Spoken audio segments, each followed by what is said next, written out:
Good morning, everyone. We are going to get started this morning with an invocation from Dr. Matthew Mitchell, pastor of Church of the Servant, and that will be followed by the Pledge of Allegiance led by Olivia Enert of Girl Scouts Troop 3021. Please stand. Thank you, Mayor Holt. Please join me. Gracious and loving Lord, we come from near and far today to celebrate our great community in this amazing city. Lord, come and guide us and lead us and pour out your presence upon us just as you have poured out the rains this morning that refresh our lands. And Lord, allow what we do to be beautiful, just as the young people have played beautiful music for us before the beginning of our time together today. Come, Lord, guide us and lead us, unify us as only you can, and allow us to do great things in this great city for a great people and the business that we attend to, that we have been entrusted with. And Lord, we are thankful to serve. In your name, amen. Please join me in the Pledge of Allegiance. I pledge allegiance to the flag of the United States of America and to the republic for which it stands, one nation, under God, indivisible, with liberty and justice for all. All right. Thank you, Pastor Mitchell and Olivia. 3, Office of the Mayor, and there are a few presentations, as you might guess, from the full chamber that we have, and I will make my way to the front for that.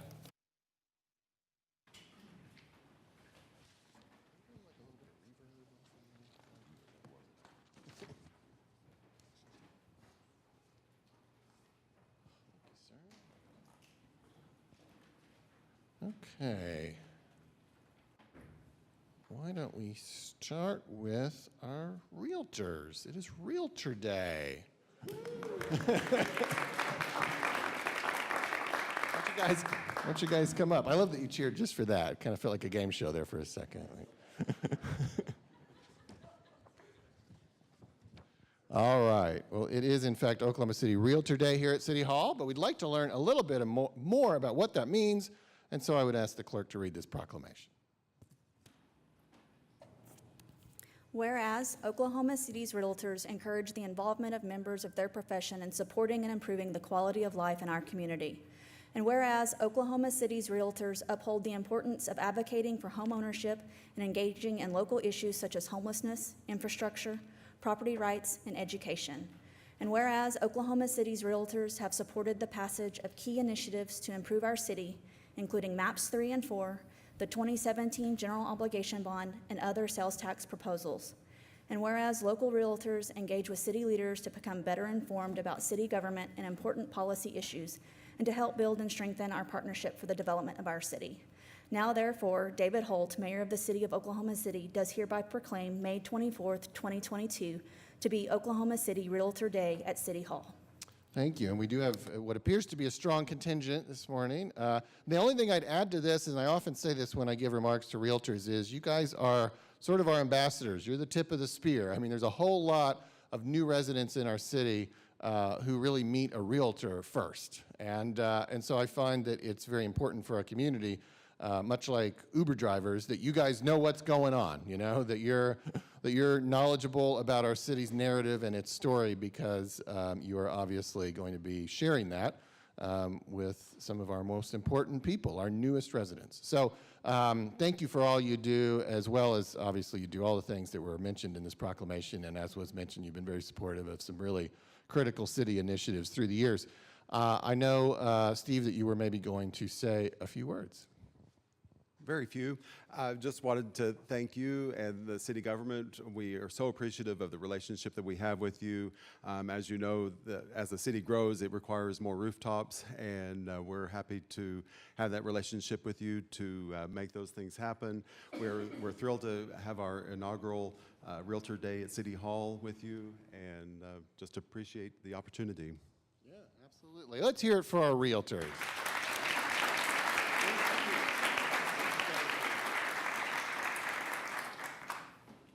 And then, as you may have noticed, we had a very fun musical presentation in the lobby this morning. And I don't know the best way to do this. Maybe maybe Miss Bands and the orchestra, however many you want to bring up. I know you've got some people obviously who played this morning and you have others as well. I'm fine if they all come up here, if that's okay. Is that okay with you? All right, come on up, everybody. And just sort of line up side to side.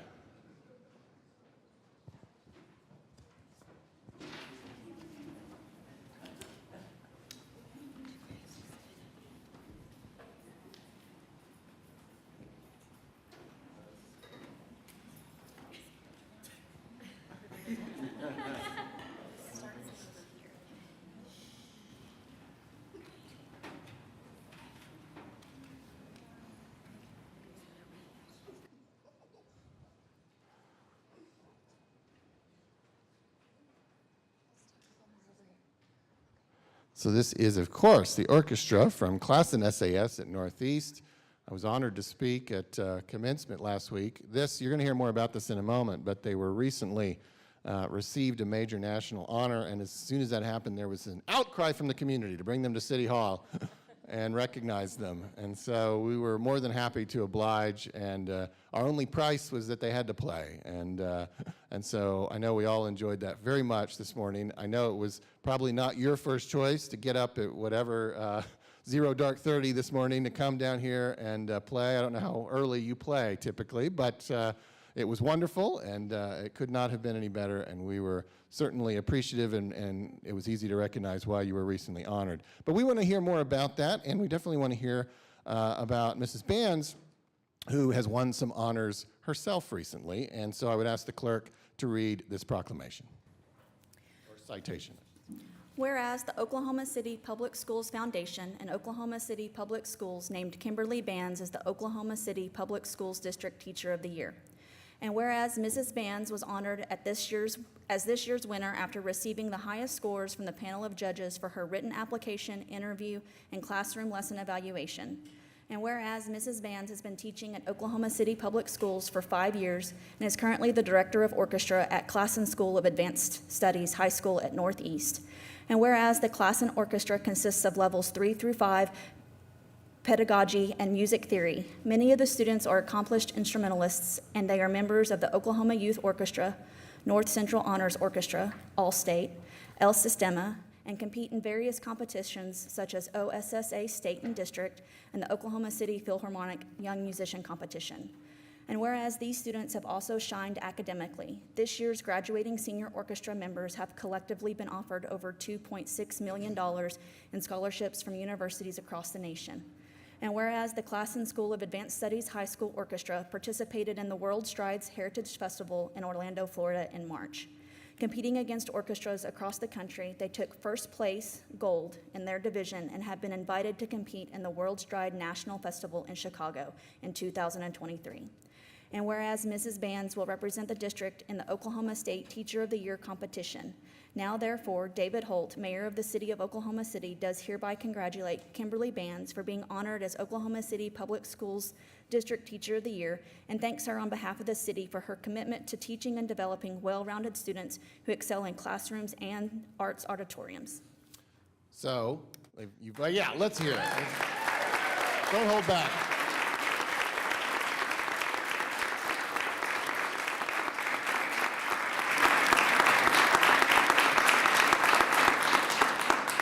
Well-deserved honors, and Mrs. Bands, we'd love to hear a few words from you if you have any to share. I didn't really warn you about that. Sorry. Well, it is an honor to be here this morning. Thank you so much for having us. I teach incredible young people, and that is why I get up and do what I do every single day, because these kids are our future. And the amazing thing about these children is that they come from completely different backgrounds, and they all come together and learn how to work together, even if they don't agree. And they make beautiful music, and I'm just so proud of them. These are our future leaders right here. So thank you so much. Yeah, for sure. Let's hear it for Mrs. Bands and the students. Thank you all. Oh, you want to take a quick picture? Yeah, sure.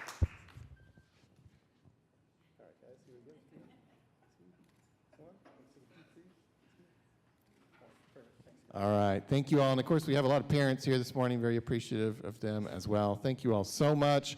School board member, Gloria Torres just walked in. We're so appreciative that you came down this morning. You're welcome back anytime to come play here. And we will now move on to some other business. And I guess I should go ahead and say you can stay, but you can also leave if you want. So. All right, thank you.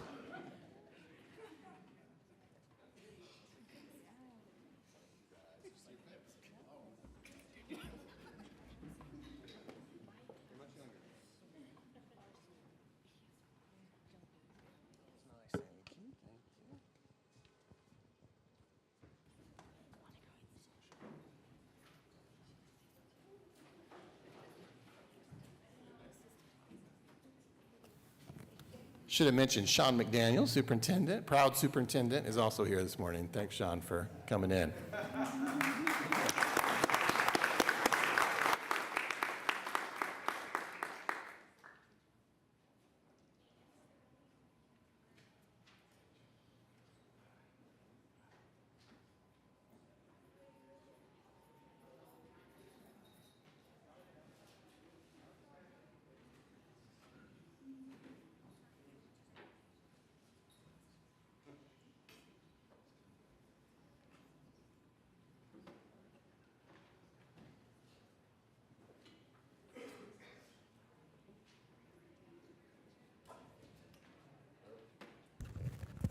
We did not think the folks for this last one were here, but they are. Who is here for Safety Month? Come on up.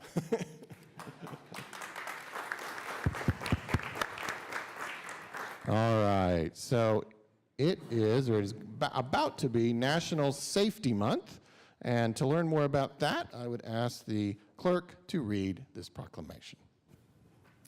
Whereas each year, millions of Americans visit an emergency medical facility for unintentional workplace injuries, and whereas the goal of the National Safety Council is to raise public awareness and educate Americans about these alarming and often preventable injuries and mishaps, and whereas after spending decades advocating for workers' safety to eliminate the injury and possible untimely death of American workers, the National Safety Council established National Safety Month in June of 1996.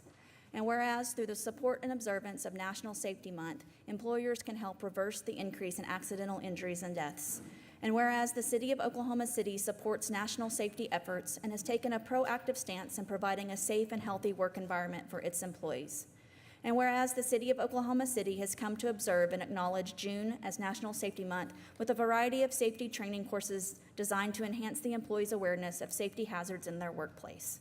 And whereas the city's Risk Management Division will spearhead efforts throughout the month of June to educate and inform the city's employees for the purpose of promoting safety in all duties and tasks being completed. And whereas Risk Management works to assure the safety of all city employees by setting and recommending standards, providing training, and encouraging continual improvement in workplace safety and health.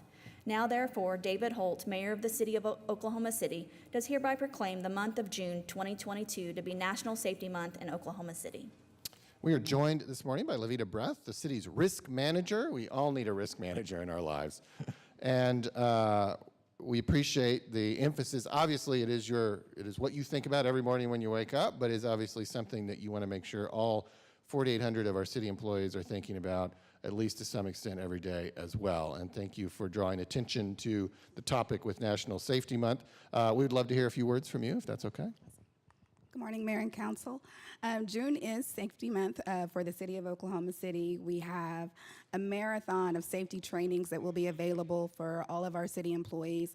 Everything from fire extinguisher training to, we have a new offering of work-life balance because we're trying to get into a holistic approach of taking care of our city employees. So we have a lot of awesome events. We even have some fun events. We have safety bingo. We're giving away some phenomenal prizes, and it's a really great time in the city to bring awareness to everyone about starting safe, working safe, and finishing safe. Awesome, thank you. Let's hear it for Levita and all the folks who worry about that. Here, this is yours to keep, Levita. Thank you. Okay, now we're ready.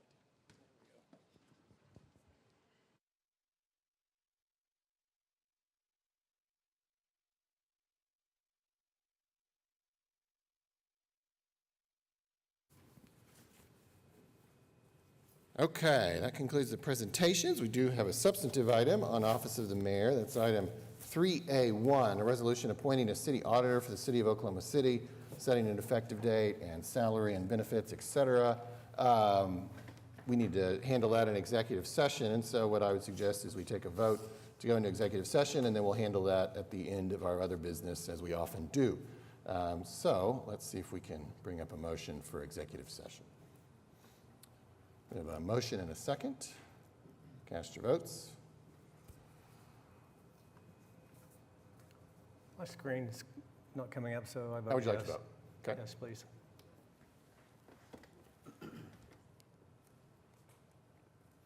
Okay, passes unanimously, and so as I said, we'll go into executive session at the end of our other business and then potentially return. We will certainly return, but we might potentially vote on the resolution found at 3A1 at that time.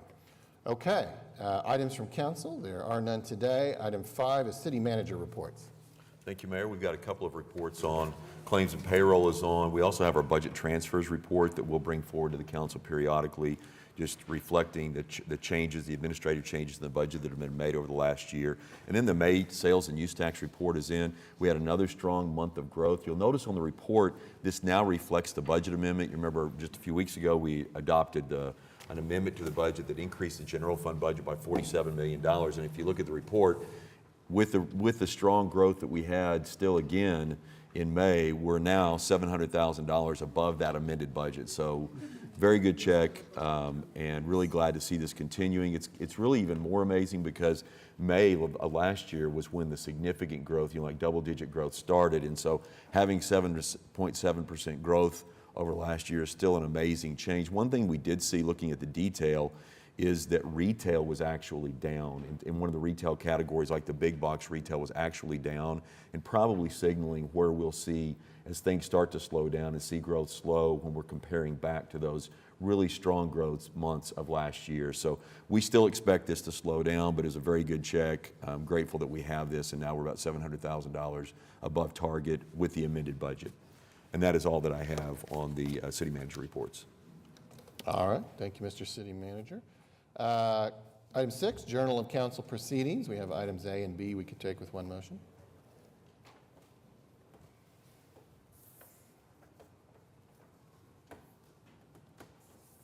Got a motion and a second. Cast your votes. Passes unanimously. Item 7, request for uncontested continuances. We have a deferral listed on the agenda for item 11A. What else do you have, Mr. City Manager? Starting on page 14, item 11J1, unsecured structures. All of these items will be stricken from the agenda. Item D, 1101 North Pennsylvania Avenue, the owner is secured. Item F, 5701 North Warren Avenue, the owner is secured. Item G, 1326 Northwest 6th Street, the owner is secured. Item I, 2245 Northwest 14th Street, to notify for additional structures. Item N, 523 Southeast 28th Street, the owner is secured. Item O, 2901 Southwest 39th Terrace, the owner is secured. Item P, 2904 Southwest 39th Terrace, the owner is secured.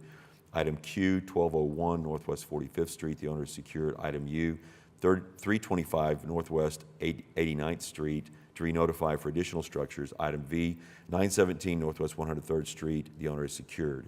And then on page 4, continuing on page 14, item 11K1, abandoned buildings.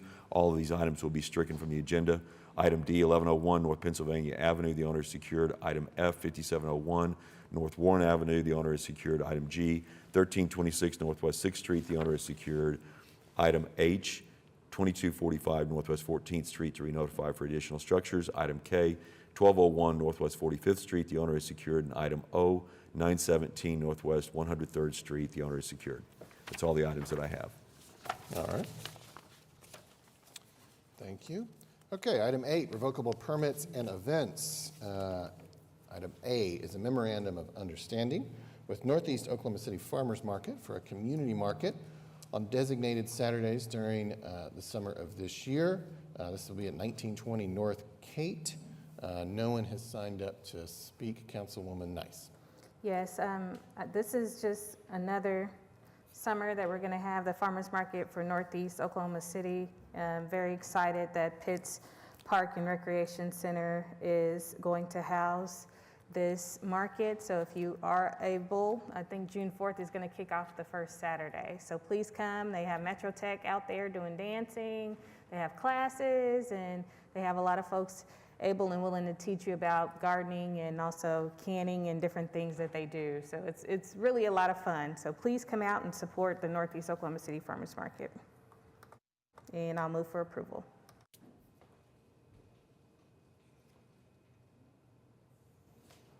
Got a motion and a second. Cast your votes. Passes unanimously. Item 8B is a revocable permit with the Downtown Oklahoma City Partnership for Starlight Supper Picnic 2022 on May 26th at Kerr Park. And Holly Hoyler has signed up to speak. Good morning. Good morning. My name is Holly Hoyler. I'm the Events and Development Manager at Downtown Oklahoma City Partnership. We're excited to bring back our annual fundraiser, Starlight Supper, for its 9th year as an outdoor picnic in Kerr Park. It's going to be this Thursday, May 26th from 7 to 9 p.m. We transitioned the event from a communal plated dinner to an outdoor prepackaged picnic last year, and we're excited to do this format again. We will have live music under the pavilion. We'll have dishes from 7 different local restaurants in their picnic boxes, and guests will bring their own chairs or blankets to enjoy an evening under our signature string lights in the park. We will be closing Couch Drive for event setup and vendor parking, and that's also where our restroom trailer will be located. OKC PD will provide security, and our new green team will help us keep the park clean. The proceeds from the event benefit Downtown Oklahoma City Partnership and help fund our annual operations and events and programs. This year's event sold out in 20 minutes, so we're keeping our fingers crossed for dry weather to have another lovely evening downtown with the community. If we're unable to host the event in the park due to weather, we will shift to a drive-through model on Kerr Park so that everyone can still enjoy their picnic at home or wherever it is dry. And I'm happy to answer any questions. Councilwoman Hammond? No, I crossing my fingers for you as well. It sounds like a great event, and I'll move for approval.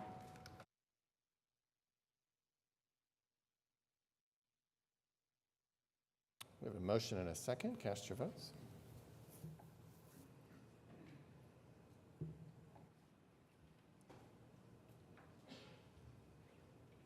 Passes unanimously. Thank you. Thank you. Okay, item C is a revocable permit with the Perry Publishing Company for Juneteenth Art and Music Festival on June 18th at Booker T. Washington Park and Page Stadium. And Sonny Taylor has signed up to speak. Connie Neal, I apologize if we got this sign in. The orchestra got me sidetracked. I was checking out the kids. I apologize. This is Perry Publishing and Broadcasting. I believe it was our 13th year doing a Juneteenth Festival. It's our 10th year at Washington Park. It's great festivities. We have the Eating of the Greens. We have so much fun all day. Starts roughly at 10 a.m. and is over roughly at 7 p.m. I advise everyone to come out, check it out. It's a great event. This is, like I said, it's our 13th year doing it. And if you haven't had an opportunity to experience it, come out and experience it this year. Thank you. Councilwoman Nice? Yes, well, good to see you again, Conan. Hey, how you doing? And I know it will be definitely a lot of folks down there, so I'm excited about the opportunities for this, and I will move for approval. Got a motion and a second. Cast your votes. Passes unanimously. All right, thank you. 8D is a revocable permit with the Red Coyote Running and Fitness for Red Coyote Love Run 5K and 10K on June 25th along several of our river trails. And John Osland has signed up to speak. Got it. Good morning, Mr. Mayor, members of council. We're excited to have for the 7th year our Red Coyote Love Run 5K and 10K. It celebrates the spirit of openness and inclusiveness on the same day as the Pride Festival. It's also the culmination event for our 5K and 10K spring-summer training programs, celebrating wellness and health in Oklahoma City. We're really excited to partner with Social Capital there by Scissortail Park, and look forward to a much better weather day than we had last year. We hopefully will have a beautiful day and segue over into the festival after the event. and would appreciate your support. Thank you. Councilwoman Hammond? Yeah, it sounds like hopefully, yes, I remember last year was a little bit rainy, so it was a little bit too much like today. So we'll cross our fingers for y'all as well, and I will move for approval.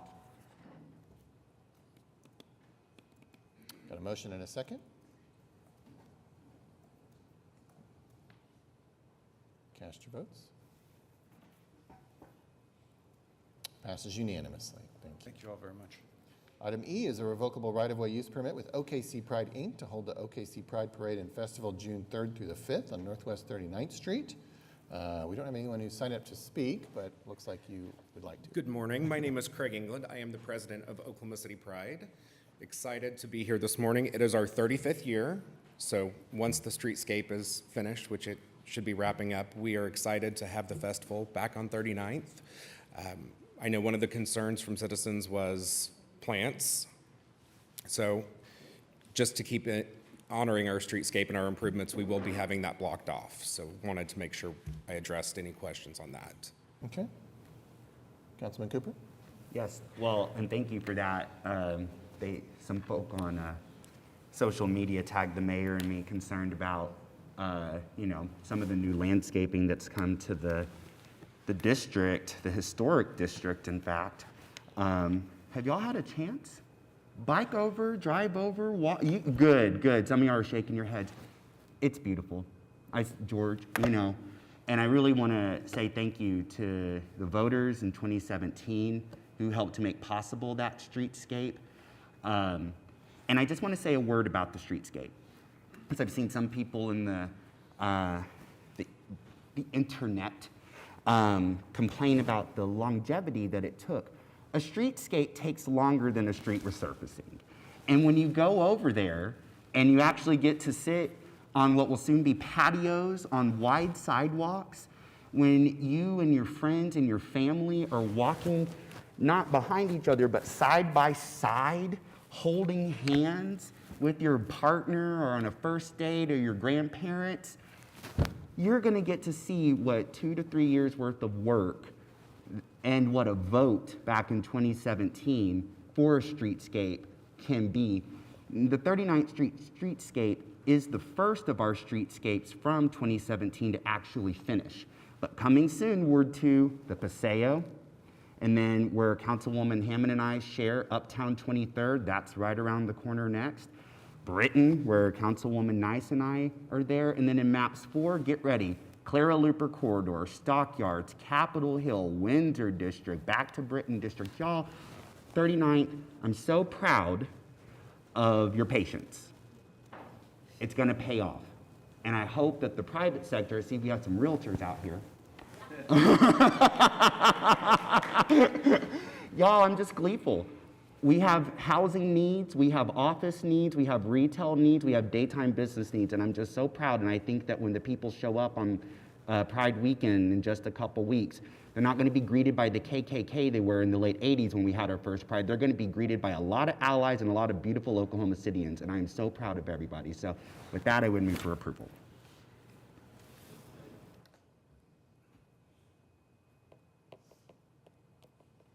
All right, we have a motion and a second. Cast your votes. Passes unanimously. Thank you. All right, we have 8F, revocable right-of-way use permit with the Southwest 29th District Association, Inc. to hold Dia del Niño en la 29, aka Southwest 29th Street Children's Day Festival on June 12th on Southwest 29th. And I see Elizabeth. Elizabeth, you know to sign in, but you didn't. Yeah, I too got distracted by the orchestra. Thank you all very much for the opportunity to be up here today. We are very excited for our 9th annual Dia del Niño event festival. It is going to be in memory of Ramiro Vasquez. He was the owner of La Oaxaqueña, and his wife still continues to be so today. They're really influential in helping us start this festival, and I'm really passionate about children. The event is El Dia del Niño. It is to celebrate children in our society. We, as the Hispanic community, we're really passionate about family and all things that make up the family in our society, and so this day honors our children. And every year we try to have a theme, and this year's theme is mental health. And the festival is going to be from 12 to 5. There's going to be booths and performances to highlight the Hispanic culture, and then our annual Children's Day pageant, which if you haven't ever witnessed, it's super cute to see the kids go up there and talk about the district and talk about the community, and of course they get a prize and crowns, and that's always fun. And then we will also have the OKC PD provide security for the event, and the first 1,000 kids to show up will get a goodie bag. So please join us. You guys are invited, and we hope to see you guys there. All right, Councilwoman Hammond.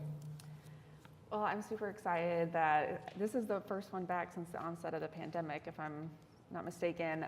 So really excited to have this street activated again. And I know I got to attend the last one that was held in 2019, and it was really neat to see all of the families out just enjoying. And speaking of streetscapes, we have a streetscape coming to Southwest 29, so hopefully in the future it'll be an even more inviting and people-friendly place to be, even when the street is not shut down. So looking forward to it, and I will move for approval.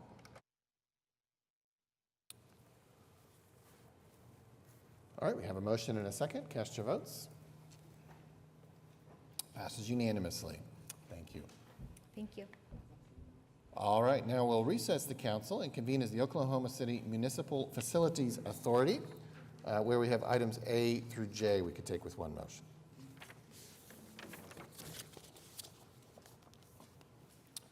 Got a motion and a second. Cast your votes. Passes unanimously. We'll adjourn OCMFA and convene as the Oklahoma City Public Property Authority, where we have items A through I we could take with one motion. We have a motion and a second. Cast your votes.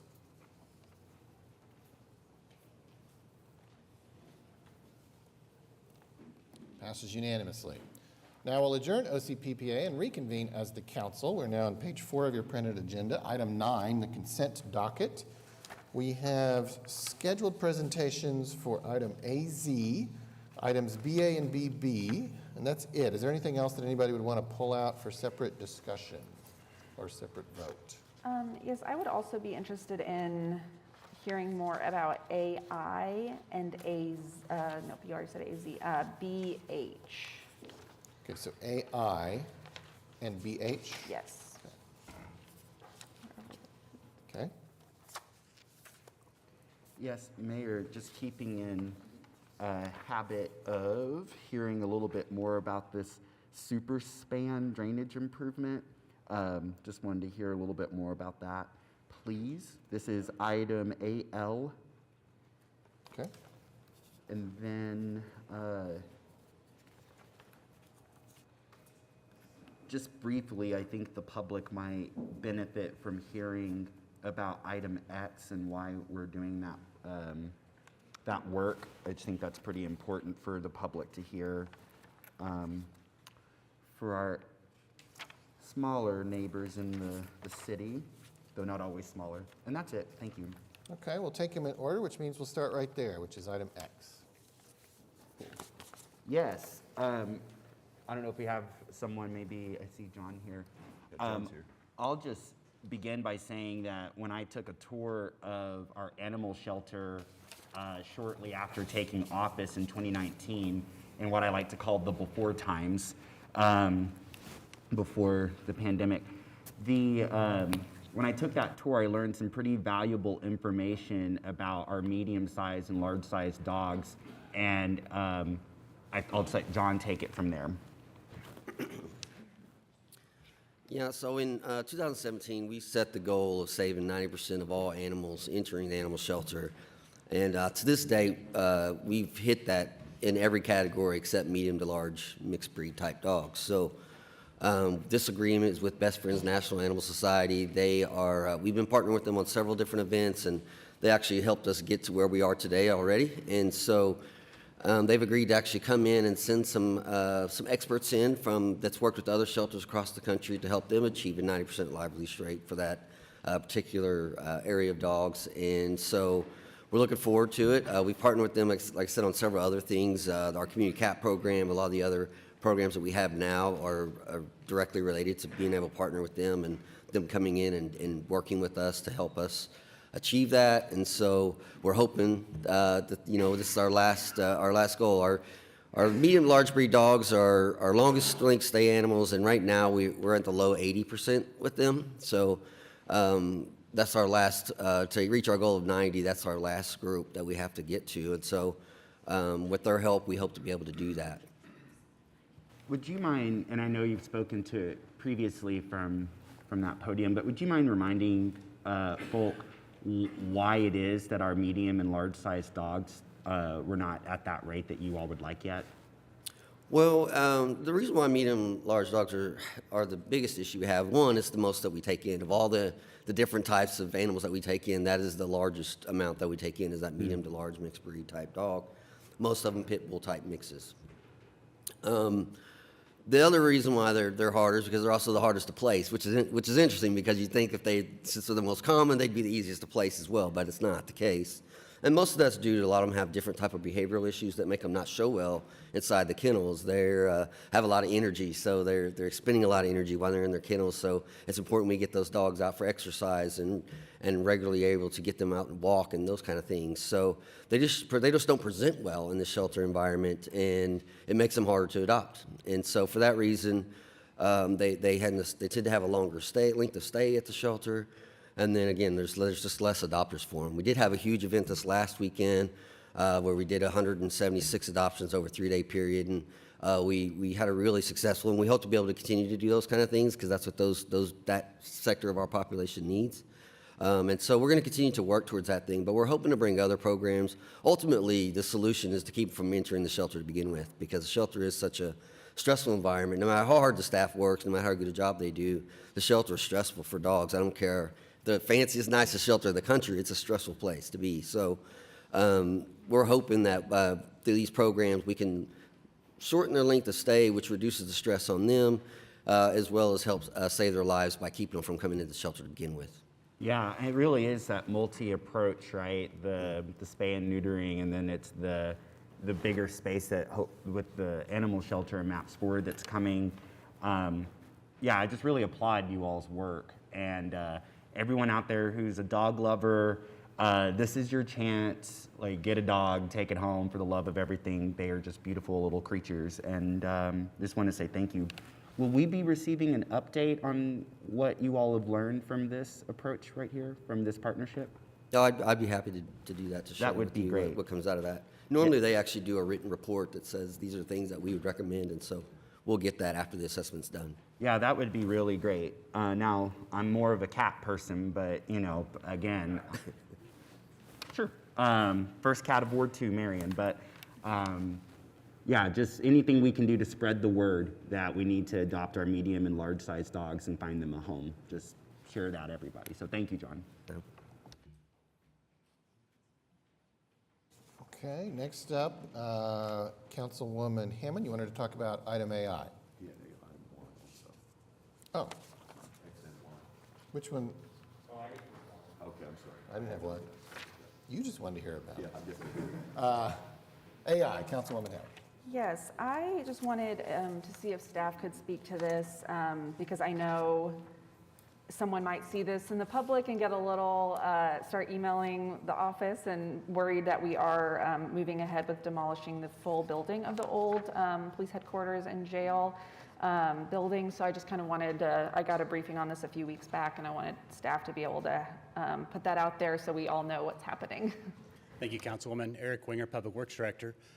We have actually resumed the demolition of the former police headquarters and municipal courts building in just the west part of downtown. So if you're hearing some new noises and some things that haven't been heard for a while, the building is partially demolished.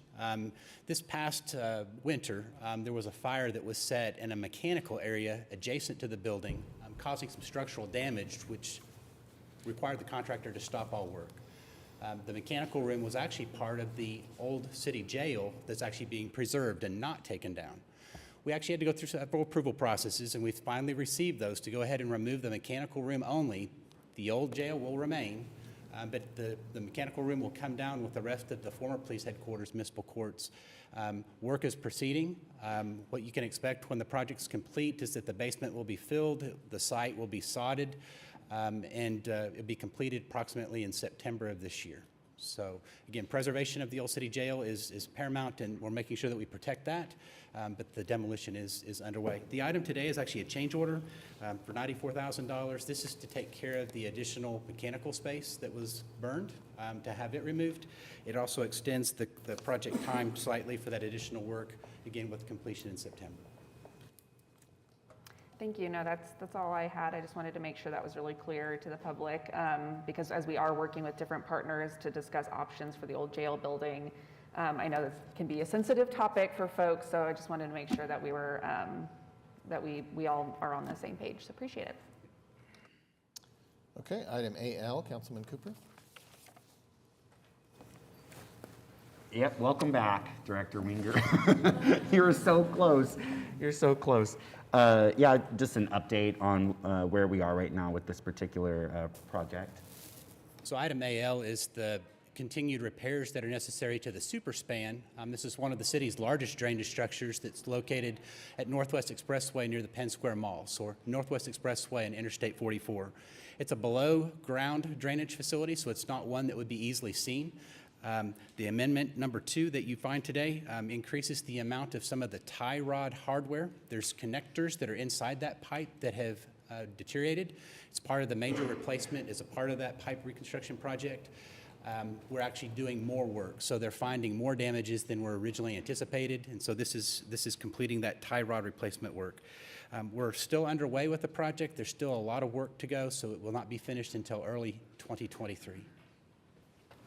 Thanks for that update, Eric. Appreciate you. Okay, item AZ. This has a presentation, Mr. City Manager. Yes, Aubrey McDermott, one of our assistant city managers, is going to give us an update. This is an allocation, a recommendation for allocation on ARPA funds, and so I'll just let her give us a quick presentation on what we're recommending. Good morning, Mayor and Council. Aubrey McDermott, Assistant City Manager. As you'll remember, as part of the American Rescue Plan Act, Oklahoma City received some state and local fiscal recovery funds in the amount of $122.5 million last spring. We've received half of that. We expect to receive the other half very soon. And after that, Council adopted a plan that allocated funding towards different categories. $7 million of that reserved for a public health response, $37 million of that to combat negative impacts of COVID-19, and these are types of resources that go out to assist recovery. And then $78.5 million of that would be city revenue replacement projects. So this resolution before you today is to allocate another set of projects towards that. You'll also remember that we allocated a first round of projects in totaling $43.4 million of that $78.5. And the reason that we didn't want to allocate all of those funds is because we had several projects that were kind of on hold pending decisions from the state for state ARPA funding and other grant sources. So what we're asking for today is to allocate a certain amount of funds for 2 projects. These are 2 of our highest priority projects on our list.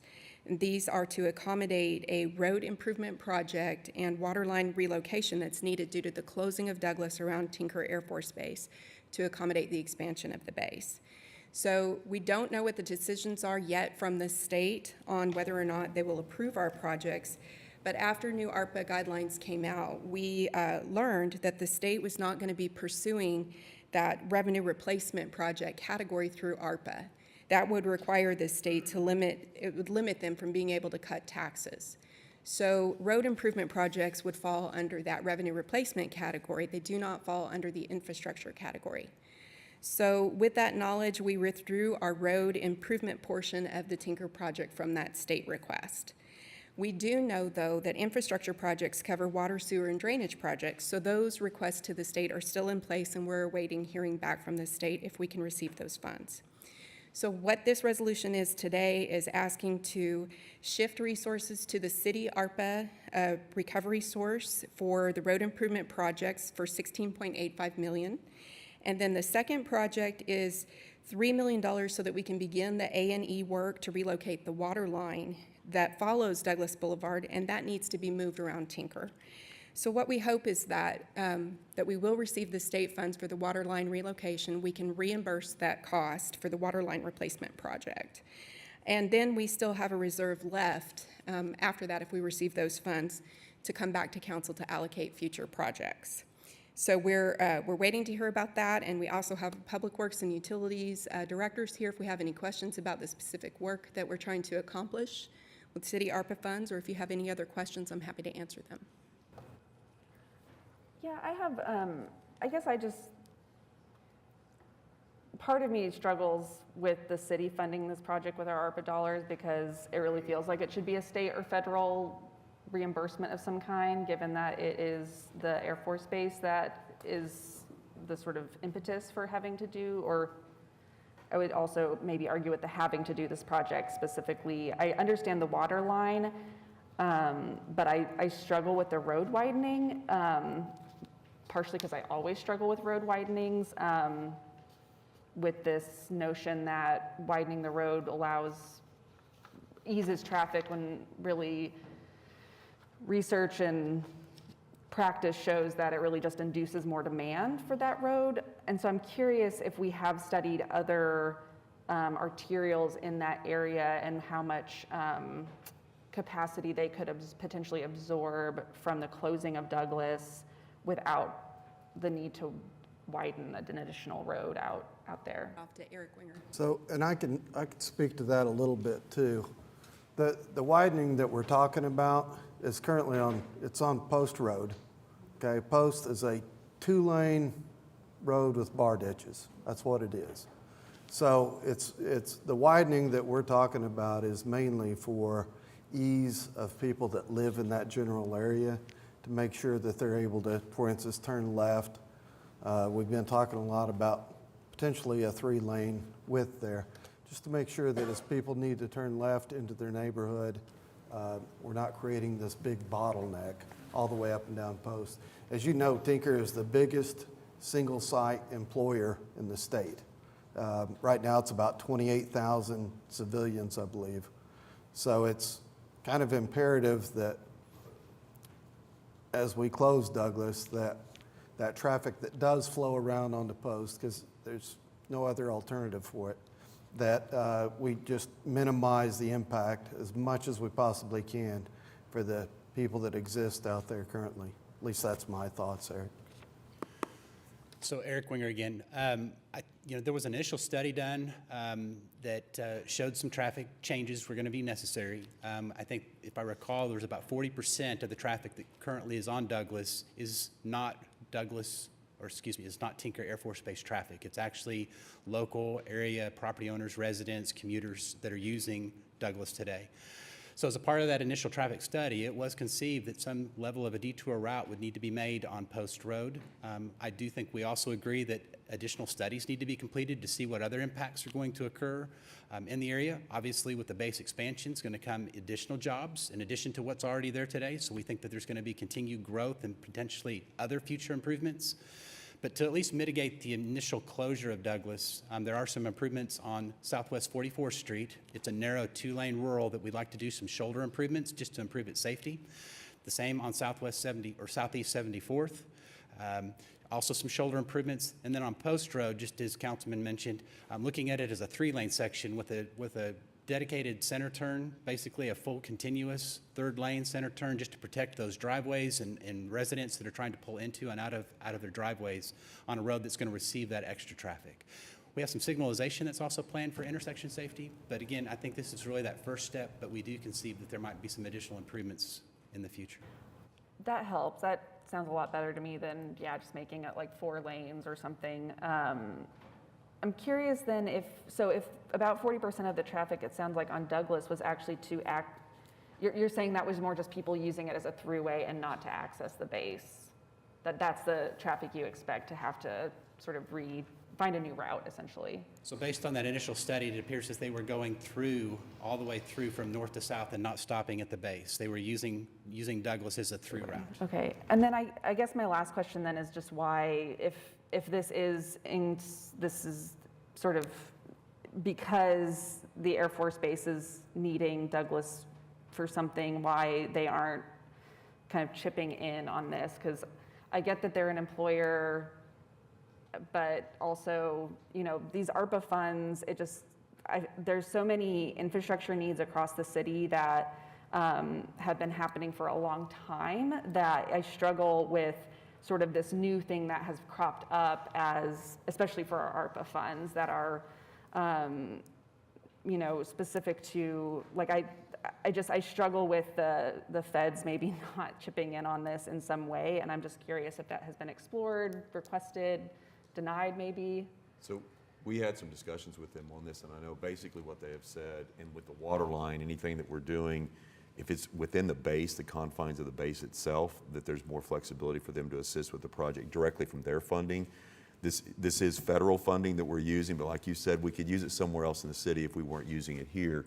But we have had those discussions, and it was in the confines of the base. They can assist with costs with that. Outside of the base, that they were limited on being able to do that with their funds. Okay, thank you. Okay. All right. So items B, A, and B have a presentation. They also directly affect property owned by my employer, and so in an abundance of caution, Vice Mayor Cooper, I'm going to step out and put you in charge of items B, A, and BB. There's a presentation with this. I would also ask that you all vote separately before I return on those items. Thank you. Jared Beatty with Municipal Counselor's Office is here to explain these changes. Okay, thank you. Good morning, council members. As the mayor described, these are items that are relating to the Downtown Business Improvement District. Item 9BA is a proposed annexation of 5 additional parcels into the downtown bid. These parcels are located on the north side of Main Street between Classen Boulevard and Chartel Avenue. They are adjacent to the existing downtown bid boundaries. State statute provides that property adjacent to an improvement district may be annexed into the district upon the petition of more than 60% of the area liable to be annexed. And petitions have been circulated, and Downtown Oklahoma City Partnership has held informational meetings with property owners that would be affected. Downtown Oklahoma City Partnership is represented today by Ms. Kristen Vales, and Kristen and her colleagues have done the heavy lifting for these petition efforts. For this annexation, 87% of affected property owners have indicated their support to annex these 5 additional parcels into the downtown bid. So the signed petitions are submitted for the city council's receipt. And this resolution would authorize staff to proceed with annexing the 5 parcels into the downtown bid to become effective with the next annual service period, which begins on October 1st of this year. The amended and finalized assessment roll would still come back before the city council for a public hearing process prior to its implementation. Agenda item 9BB is a separate petition effort relating to the addition of services and improvements by creating a new service zone subdistrict. New or additional services may be added to an improvement district upon the petition of the record owners of not less than 1/2 of the area liable for assessment. And for this petition effort, 57% of affected property owners have indicated their support of amending the downtown bids operating plan to create the West Village Subdistrict Service Zone. This effort really has 3 goals in mind. It is a rebranding of this area. This area is currently branded as the Arts District, which is a brand that isn't as known as Bricktown or Automobile Alley or Deep Deuce or some of the other branding efforts for the downtown bid. This would simplify brand confusion by eliminating the current designation as the Arts District. It would become West Village. It would also redefine the area by condensing the district boundaries to the area that encompasses Film Row. And the West Village developments, it would keep Film Row as a historic place within the West Village. And then the Arts Quarter, which encompasses where we are now, would become part of the city center subdistrict of the downtown bid. This effort would also seek to build capacity. It would provide funding for increased services such as cleaning, marketing, events, and district management. So these signed petitions are now submitted for the City Council's receipt, and as with the other resolution, this would authorize staff to proceed with incorporating this new service subdistrict into the assessment roll for the upcoming bid year.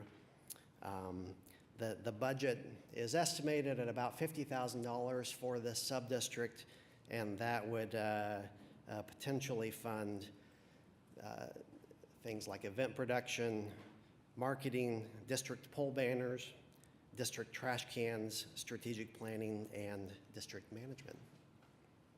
Happy to answer any questions that you may have. Thank you.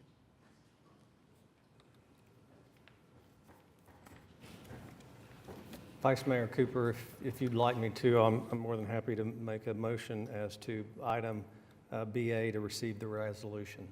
That'll be great. Thank you, Councilman. And then we need to make do you need to make a motion to pull it out for a separate vote, though, Councilman? Yes, we do. You're correct. Right, because No? well, because otherwise it's just part of the consent docket and the mayor can't. So that was the motion to separate vote. Just make sure. Thank you. There we go. I guess. Got a little ahead of myself.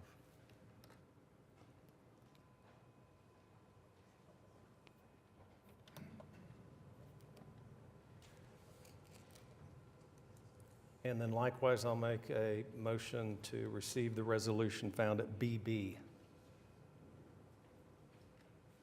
Thank you. Oh, this one passed unanimously. Thank you. And it's to approve the resolutions, right? And now we are voting on item BB. Yes, please. One more vote.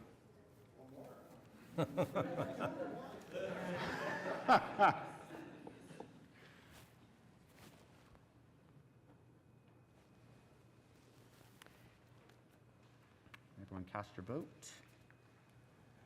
And the resolution passes unanimously. I believe we can bring back the Honorable Mayor. There he is.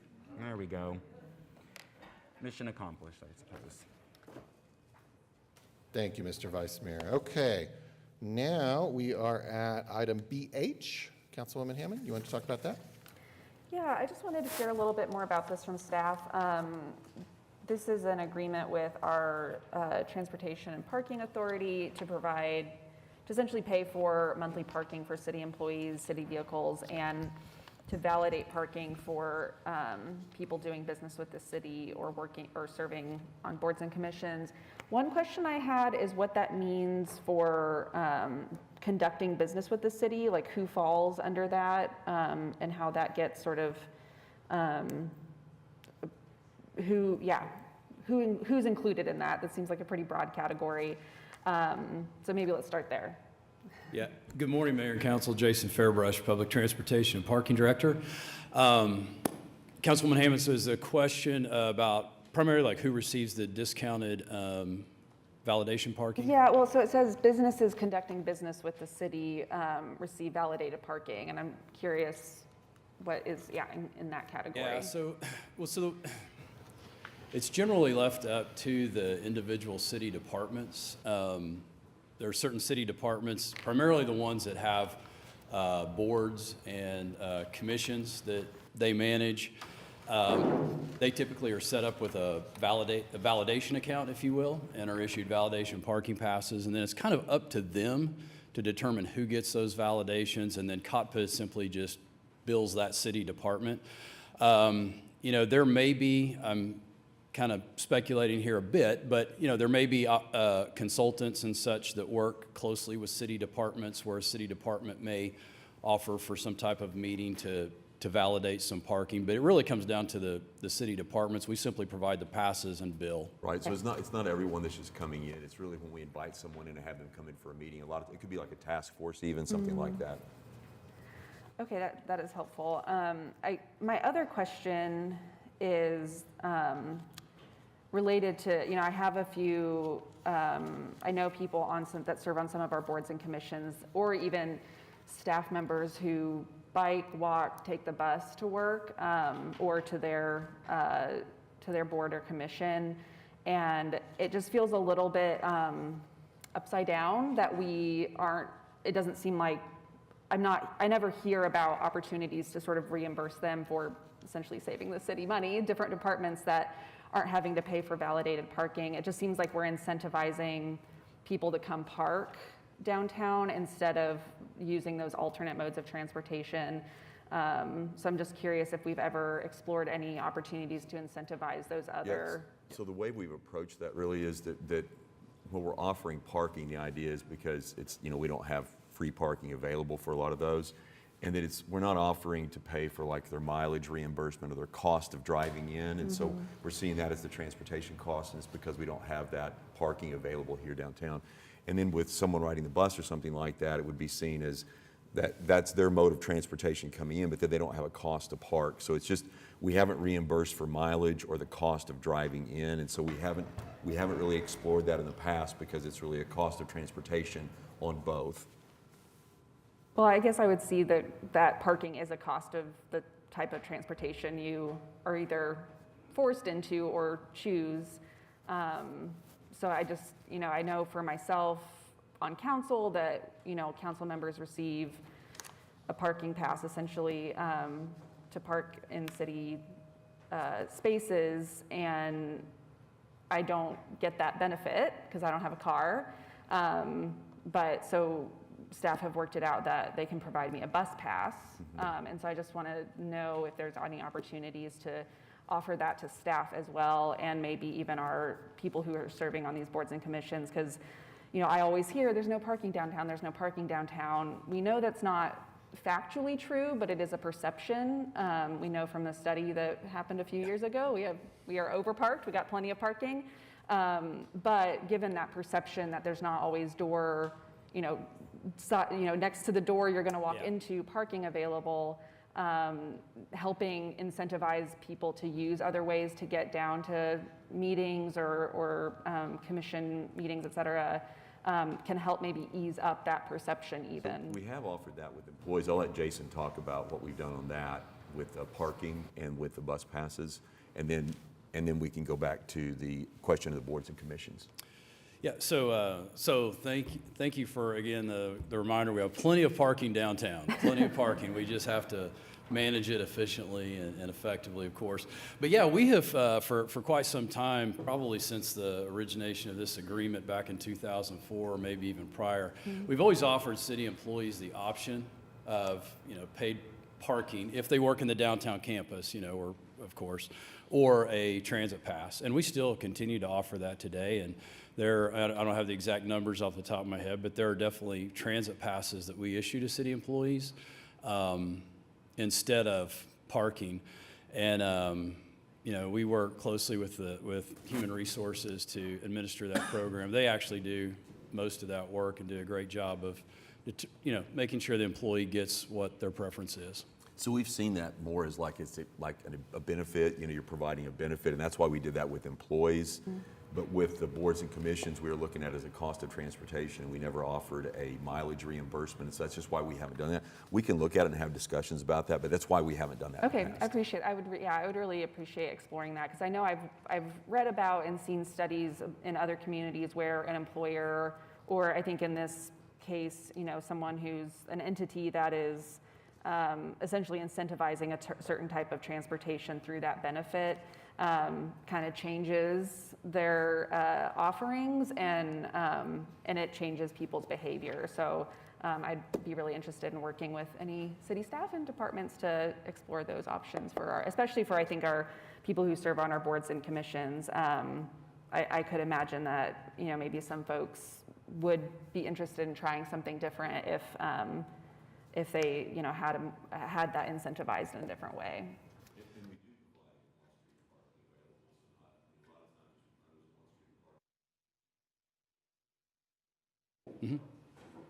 That, I'm sorry, didn't have my mic on. We do offer that they can park there, so not all of them park in the garage, but if they do park in the garage is when we will validate. Yep. We can look at it later. So we're happy to take a look. Again, the agreement goes all the way back to 2004, so we'll take a fresh look at how we're doing things, move forward. Thank you. All right, that concludes all the items on the consent docket that were pulled out for any reason. So we can go ahead and adopt the items, save for those previously adopted. Got a motion and a second. Cast your votes. Passes unanimously. Item 10 is the concurrence docket. We have items A through R we could take with one motion.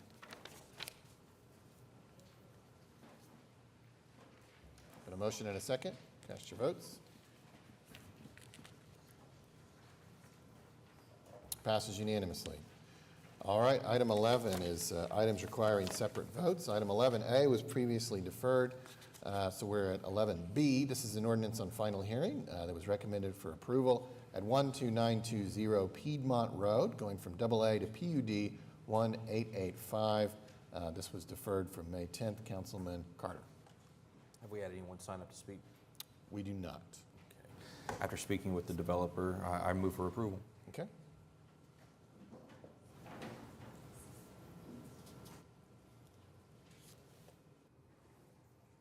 We have a motion and a second. Cast your votes. Passes unanimously. Item C is an ordinance on final hearing that was recommended for approval at 5320 Southwest 119th, going from I-2 to PUD 1886. This was deferred from May 10th. Councilwoman Young. Thank you, Mayor. Has anyone signed up to speak? No. Nope. Okay, thank you. Planning Commission recommended approval. I spoke with the developer after the last meeting, and I will make a motion to approve today as well.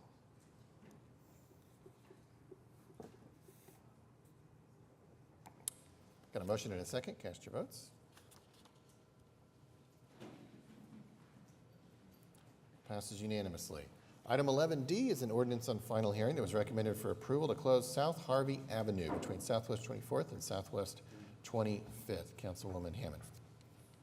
Do we have anyone signed up to speak on this? We do not. Okay, well, I will just say I'm really excited to see this coming to fruition. Shannon, do you want to come up and kind of talk? This is, we sometimes will close streets and stuff, but this one feels a little more special and exciting than, so I'd love to have you share a little bit more about it with the group. Yeah, I'm Shannon Ince with the Planning Department, and I manage the Strong Neighborhoods Initiative. And this is a project we've been working on for quite some time with the Capitol Hill neighborhood. They requested a plaza space within the district, and so we worked with the district. We worked with several neighborhood residents that showed up to different events, and we've been working with staff and Public Works, and we've put this together. We had several people request to actually close the street versus just have kind of a festival street concept, and so we decided to move that forward if that's what the community wanted, and they were accepting of that, and the property owners were unanimously in approval of it. We felt we should support that. So that's what this is. It's a Harvey Avenue between 24th and 25th, and CEC is who we have retained for the design work, and they're working on a new proposal to increase the amount based on, you've approved for us to receive about $2 million in ARPA funds for this project, so we're very excited about it. Yeah, I remember attending a meeting a few years ago with the Capitol Hill District with, I think it was, oh no, I'm going to forget his name right now, but with the OU Institute for Quality Communities, and it's kind of that beginning conversation about what did people want to see, doing some charrettes with different parts of the community, and then doing a sample a plaza at an event. So it's really exciting to see us get to this place, and just really appreciate all of the work from your office, from the Capitol Hill District and neighborhood, and all the youth I know who were involved too. So very excited to move for approval. Great. Gloria Torres is here too, if you'd like to ask her any questions.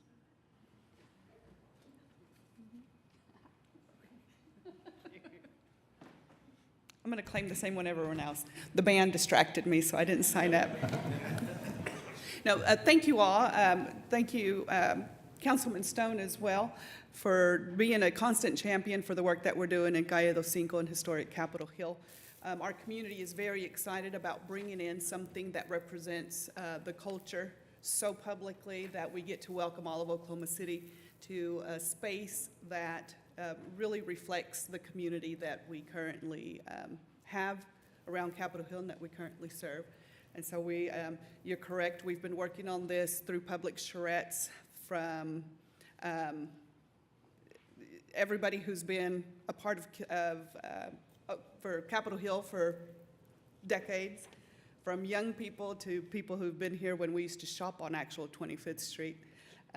So it is very exciting to see it come from the pop-up plaza that we had on one weekend to getting us to this point to where we've seen some preliminary designs that are very exciting. So I do appreciate everyone's support and would greatly appreciate all of your approvals. Thank you. I just want to add, one of the coolest things, oh, you don't have to. You don't have to stand if you don't want to, but it is to you. Do you remember when you and I both spoke at a Pechacucha event in 2019? You might look that up for people who don't know what that is, but it was this really cool thing for, how many seconds did we have to present a story? Was it like? It was a few. It was very few. Yes. But we had to tell a story, and one of the stories I told was the history of Capitol Hill, and you got up there and spoke about what you just did right now, and it was while Councilwoman Hammond and I were creating in MAPS 4 the streetscape projects, and I got to tell you all that night that MAPS 4 was going to be adding to the funding for Capitol Hill. And I just want to note that because at the time, neither Councilwoman Hammond or I represented Capitol Hill. That is correct. But we knew that history, and we believed in that history. Same with the stockyards when we put that in MAPS 4. So I just want to emphasize that because, again, going back to some of these internet rumors, there are people who like to make up stuff. And they say things like, MAPS only deals with the downtown, and we made sure it went to Capitol Hill to Britton District. I think Councilman Stonecipher is a big advocate for some stuff going on around Cameron Park. MAPS 4 touches every corner of this city, and never let anybody tell you otherwise. And I just want to thank you for your advocacy. Thank you all for your work in historic Capitol Hill. Just want to bring that up. Thank you.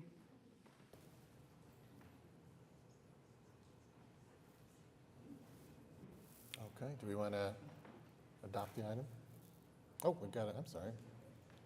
It's up, motion and a second. Cast your votes.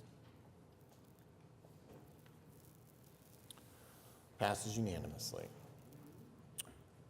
Okay, now we're at E. This is an ordinance on final hearing establishing a reserved parking space for the physically disabled in a setback parking area on the south side of Northeast 9th near North Oklahoma. Councilwoman Hammond. I will move for approval.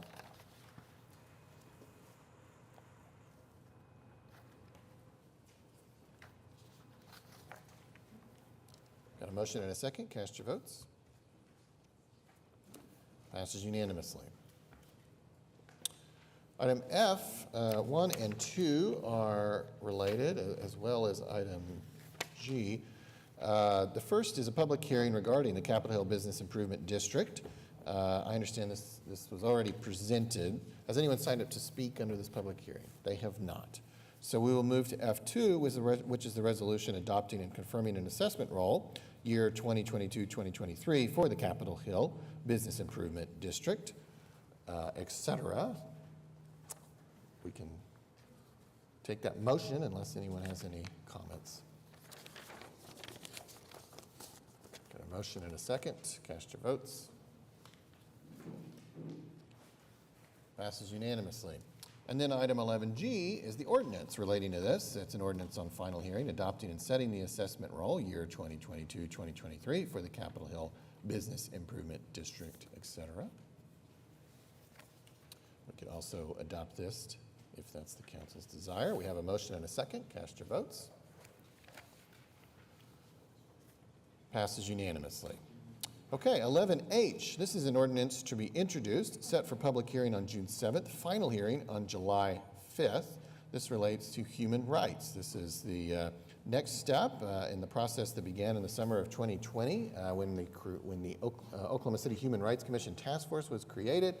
As you all recall, it presented findings here to the council a couple months ago, and now this is the introduction, potentially, of an ordinance to reinstate the Oklahoma City Human Rights Commission, and I believe we have a presentation. Yes.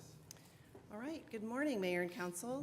I am Jane Abraham, Community and Government Affairs Manager in the City Manager's Office, and I am here to talk about the Human Rights Commission ordinance to be introduced.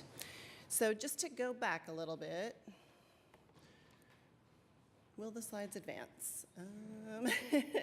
That's always the question. We were worried because the network was kind of slow. So here we go. All right, so just to recap kind of the process timeline that we've gone through to get to this point. So the Human Rights Commission Task Force was formed, then they conducted research and held meetings and discussions and formed subgroups that researched various topics dealing with human rights commissions. And then the ordinance was finally written and finalized by our municipal counselor's office. So, created in summer of 2020 with 40 members, diverse backgrounds led by co-chairs Councilwoman Nikki Nice, Mariana Adams, and Dr. Andrea Benjamin. And Dr. Benjamin is here. I didn't see Mariana. I don't think she's here today. And of course, Councilwoman Nikki Nice. So we started meeting in the fall of 2020 through 2021, and then voted to recommend the reinstatement of the Human Rights Commission in Oklahoma City. So these are the task force members. I won't read all through these, but we had a large group from very diverse backgrounds, lots of different opinions about how things should be handled. We had other council members who were also on our task force, Councilman Todd Stone, Councilwoman Jo Beth Hammond, and Councilman Mark Stone-Cipher. You can go to the next one. Lots of task force members. And then, of course, our Oklahoma City staff. So we had a ton of work from the municipal counselor's office. So Rita Douglas Talley and Jared Beatty were kind of our primary legal consultants, and Kenny Jordan, of course, as well. And at one point, we had lots of different lawyers involved. So bringing in opinions about how things would be handled from the criminal justice standpoint, from operationally, and that sort of thing. And then, of course, Debbie Martin from the City Council office, and then in City Manager's office, Sharita Bryce and myself. Sharita set up all of our meetings on Zoom and took care of all of those sorts of technical issues. So it was a group effort, to be sure. So just some historical perspective. Oklahoma City had a Human Rights Commission from 1980 through 1996 when it was disbanded. And the proposed ordinance provides for the establishment of a 9-member Human Rights Commission to be appointed by the mayor. So the responsibilities of the Human Rights Commission would follow those allowed by state statute to address discriminatory practices and conduct educational forums. And then just as part of the research that came out, many cities of similar size and smaller have Human Rights Commissions, including in our own state, Tulsa, then Austin in Texas, St. Paul, Albuquerque, Lawton, Norman, Fort Worth, Louisville, and Richmond, Virginia. And that's it. So I try to keep it sort of short and sweet. I know you guys all had the information sent and talking points and kind of a flow chart included in terms of how complaints would be handled, et cetera. So with that, I can answer any questions or punt over to the municipal counselor's office so to answer any questions. Any comments or questions? I would like if Dr. Benjamin had any closing comments, because she was one of the co-chairs, and I know I'm putting you on the spot, but she was very instrumental in helping us to get to this point. So I wanted to make sure she had some closing comments for this opening day of what we're hoping for this. Yeah. I will just echo Jane, thank you so much to the staff. I can't believe how much work and effort that the staff put into it. All the task force members, just their commitment and their time to a process that took obviously much longer than I think any of us thought.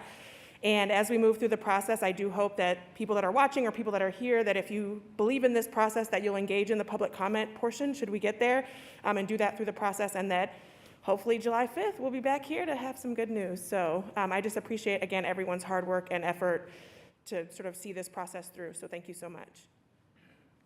And I want to publicly again say thank you to yourself, Dr. Andrea Benjamin, and to Ms. Mariana Adams for your tireless work in this process. So I really appreciate you ladies for helping us get to the finish line. Thank you.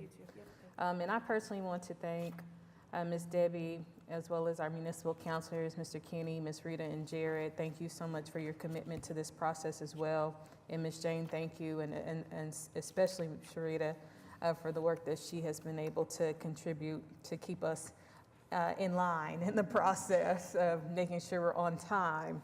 When I say in line, on time, should I say. I have a few comments, and I'm going to be as brief as possible with my comments.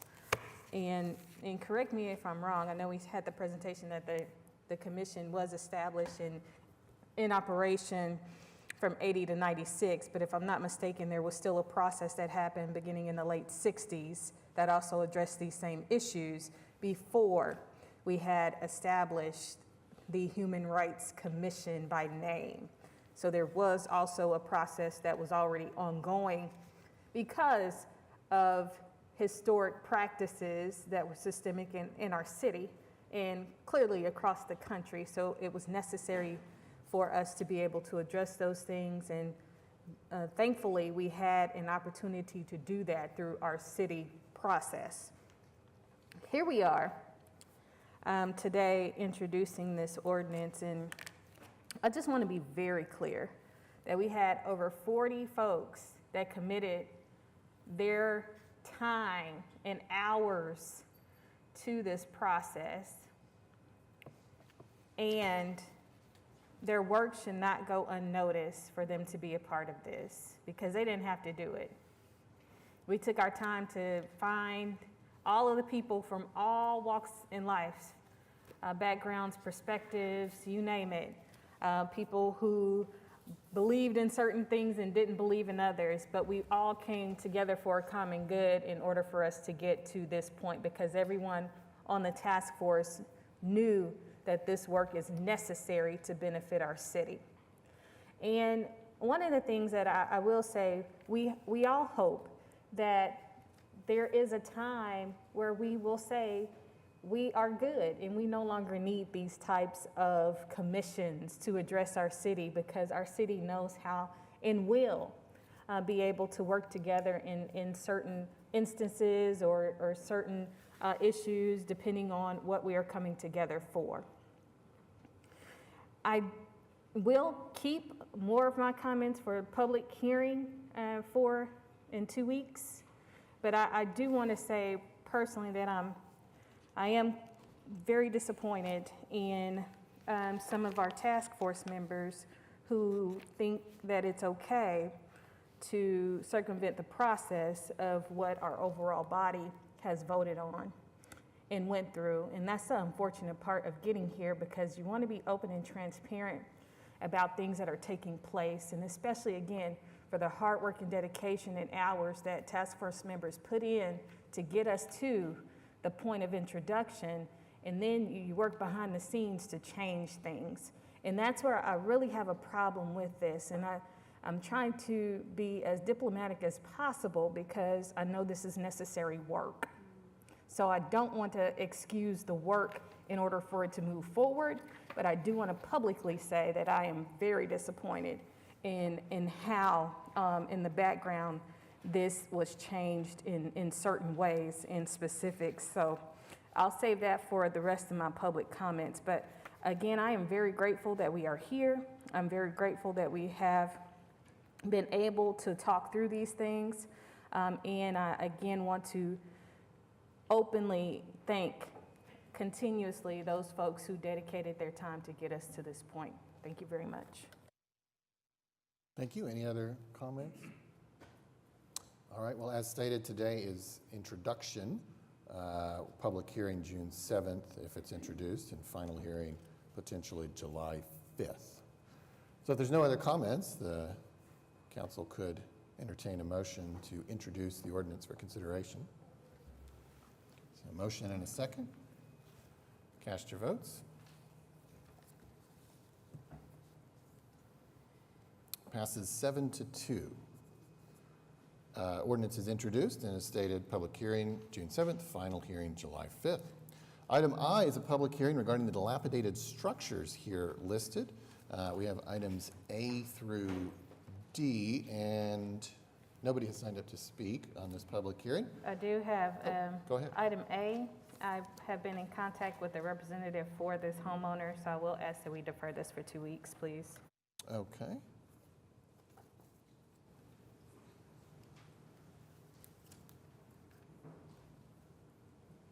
A motion and a second to defer item 11I1A for 2 weeks. Cast your votes.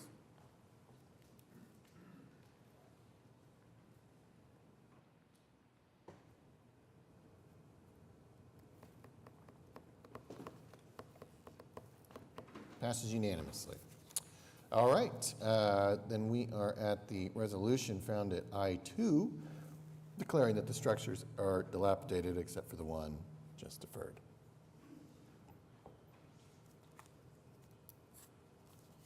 Got a motion and a second. Cast your votes. Passes unanimously. Okay, 11J1 is a public hearing regarding the unsecured structures here listed, except for those that were previously struck. And we do have someone who has signed up to speak, Cassie Poor, regarding item K, 2240 Northeast 19th.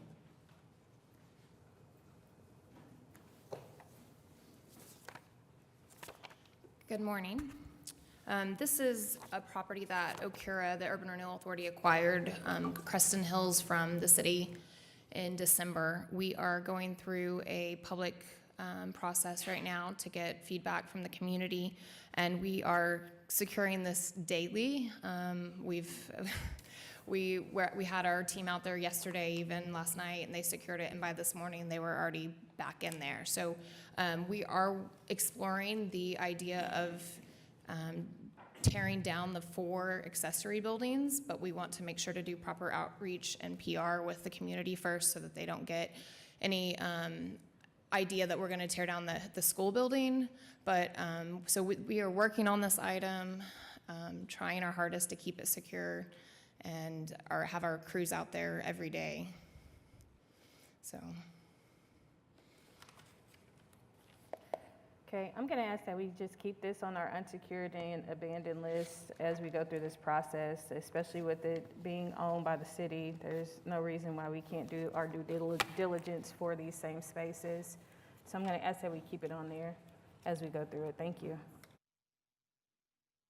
I do want to bring up item L as we're looking at it. And one of the things that I received, and I have received the pictures for the security of this building, and how it has the steel doors. So I'm not quite sure what is unsecured. So I'm only going to ask that we defer this so you can explain to me from what I received yesterday to understand what needs to be secured in specifics to the doors around it. And I do understand there have been some other things that they're working on, and that's the unfortunate part of the process, with even OG&E taking time for the lighting and the process of that. Sure. Chad Davidson, Code Enforcement Superintendent. This photo right here is the only opening left on the building. It's on the north side of the building, just below the staircase that goes upward there. Still unsecured. Checked it yesterday morning myself, and it looks like at one time they tried to secure it by welding it, and then somebody's gotten into it again. So at this time, we believe it's still unsecured. Okay, and to my knowledge, as of yesterday afternoon, it had been. So I know that's probably something we probably need to work on and work through as well. Okay. And with folks getting in there. So I'm going to do that for this duration because I know they have worked on that and worked through this process. And again, if you can help, we'll meet sometime this week if you don't mind. And if we have to go over there together to look at it again, I have looked at it and looked at those pictures to maybe understand some things that maybe I'm not seeing. To help them to understand what needs to be done more to rectify this matter. I appreciate Absolutely. it. Thank you so much. Yep. Okay, well, that was the only person who had signed up to speak. So that was me deferring. Oh, item I'm L. sorry, you want to defer item L? Correct. Okay. Let's bring up a motion for that.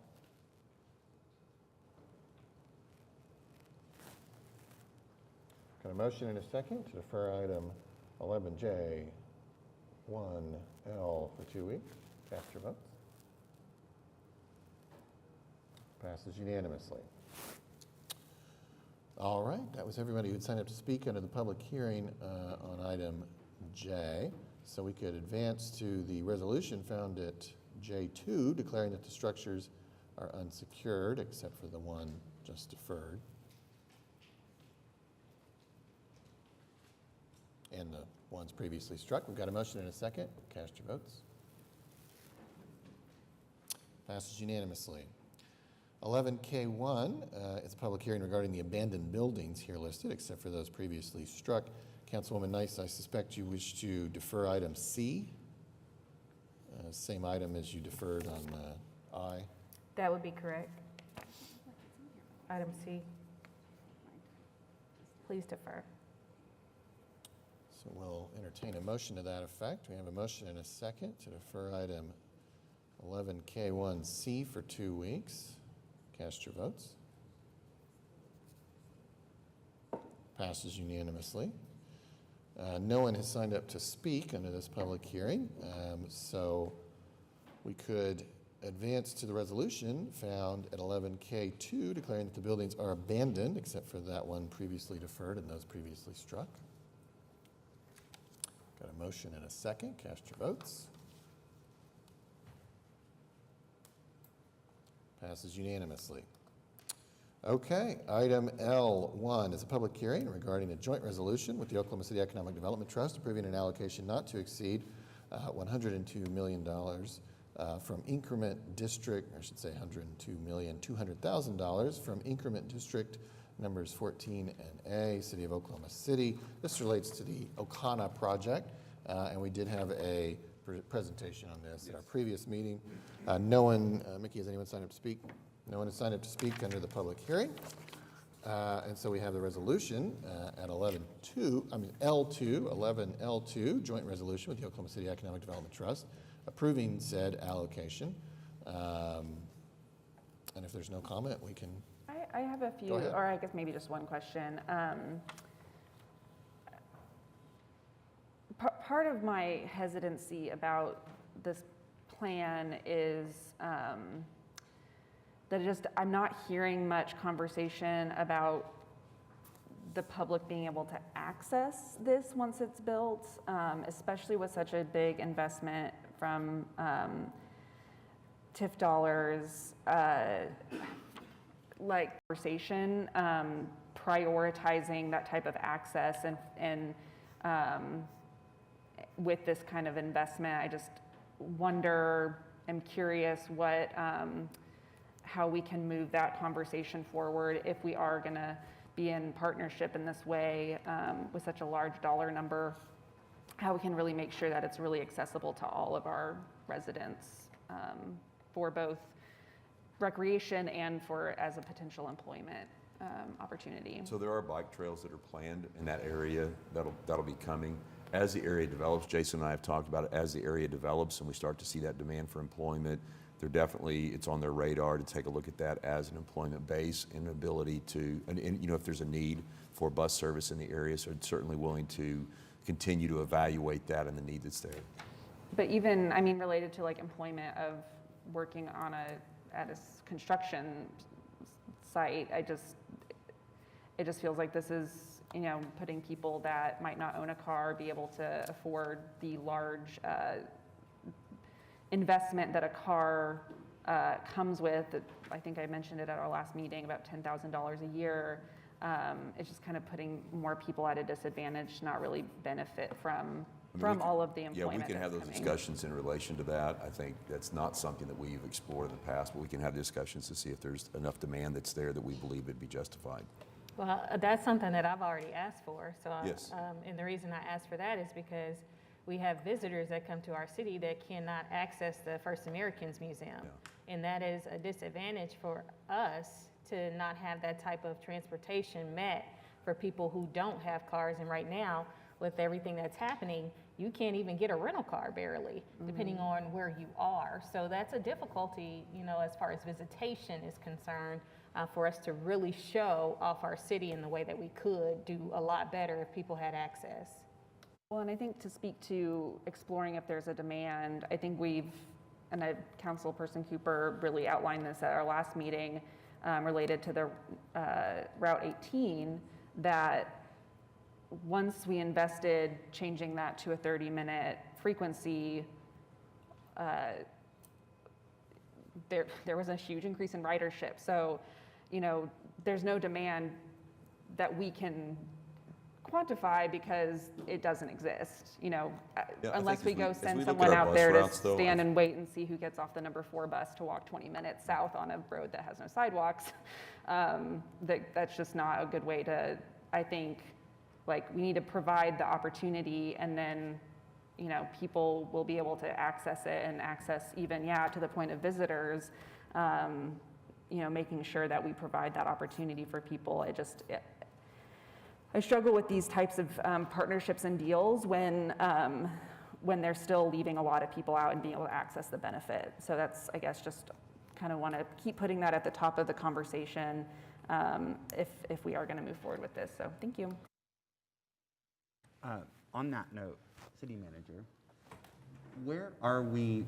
Remember we had the Ward 2 resident when this first came before us, this item? And she asked for, and I think we as a city agreed to the creation of somewhere a landing page on our city website that would provide an update on the TIF process. Right, project. Did we create that? Are we there yet? I don't know if we've gotten that created yet or not. I'll have to check on that and find out. No. When we do, I'd like for Ward 2's office for us to, for y'all to update us on that, because it came from a Ward 2 resident, that request, so that's why I'm asking. And it is a lot of money, right, for a pretty significant project. And I think that resident was just asking for basic, kind of transparency in the process. So that website, I think, will be important. So I appreciate that. And then maybe on that site, to your point, City Manager, about the bike trails that are coming, if we could kind of update the public on just the amenities that are coming to that area, because I didn't know, for instance, about the bike trails, just whatever it is, because I think it's a pretty, well, not even think, we know it's a significant project. And so I think anything we can do to kind of let tourists and residents know on one single site, what's coming, I think that would be very, very helpful. So thank you. That's all. Thank you. Yeah, and so as we're looking at that, we can definitely make sure that we've got that incorporated into the page and the information. And I think, too, from the transit perspective, that we would look at this and evaluate this, but also inclusive of everything that we're looking at in our transit system. We have limited funds there of where all the needs are. So it's not just demand for a particular area, but where the greatest needs are in the community, of where we would target having the service. So we'll continue to evaluate those. Thanks. I said that's all, but you just reminded me of the other thing I was going to mention, which is since Nelson Nygaard's doing the comprehensive study, if we could maybe have them look at this area, to your point that there's a comprehensive conversation, but now that with FAM's there, that'd be helpful as well. Thank you. All right. So we're still on the resolution at L2. We could adopt it if that's the council's desire. Got a motion and a second. Cast your votes. Passes unanimously. And 11M is a related item. This is a resolution determining the sales tax base of increment district number 14, approving the formula for determining the increment of sales tax to be apportioned, et cetera. Again, related to the O'Connor project. we could also entertain a motion to adopt this resolution.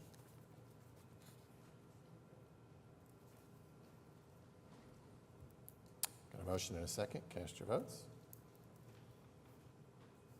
Passes unanimously. And finally, this is still related, right? Or are we moving? Yes. Okay. This is N, resolution setting forth a date certain in the future on which increment district number 16 shall be established and created pursuant to the provisions of the amended and restated Downtown Maps Economic Development Project Plan, et cetera. So this one does the ad valorem. Brent can just walk us through it real Okay, quickly. sure. Yeah, just, the first one was the sales tax portion, and this one is initiating the ad valorem portion of the TIF. The sales tax, which was based on 2%, the city's 2% general fund, 90% of that's what you just voted on that. And that's for construction and sales tax or operations at the development, at the O'Connor development. On the item number 11N, this will create the TIF district. When you initially create a TIF district and through a project, when the adoption of a project plan, you have up to 10 years to actually start the clock on the TIF. And what we're seeking here today is to start the clock on the O'Connor TIF on July 1st, 2024. There is some language in your resolution, though, that if there are some delays in the development of the project, getting it completed on time, that we can move that to July 1 of 2025. And the whole idea is just to maximize the use of the 25 years of the TIF district. And so that's what we're trying to do there. Okay. All right. Well, if there's no comments or questions, we can adopt the resolution found at item N.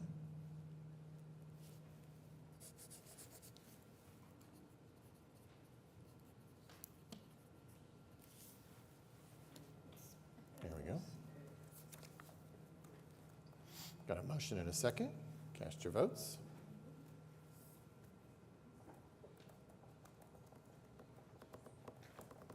Passes unanimously. Okay, now we are at items O and P. These are related. One is the investment policy of the Oklahoma City Maps Investment and Operating Trust, and one is the spending policy of the Oklahoma City Maps Investment and Operating Trust. I believe we have a presentation. Hi, Teresa. Yes, good morning. I don't know if it's so much as a presentation as just some comments. So thank you so much, Mayor and council members, for allowing me to be here this morning. So the trust has adopted, as required by the trust indenture, a spending policy and an investment policy. So the spending policy states, really, it follows along exactly what the trust indenture resolution stated, requires that we spend 4% each year. However, the policy that we adopted also gives us some flexibility that annually the trust can take a look at where the growth is and make a determination in the event that, maybe we've had quite a number of years of strong market performance, so we can do a little bit more, but always staying constant with ensuring that we'll be able to disperse the 4% annually. So anticipating the down years, but giving us some upward flexibility on the good years.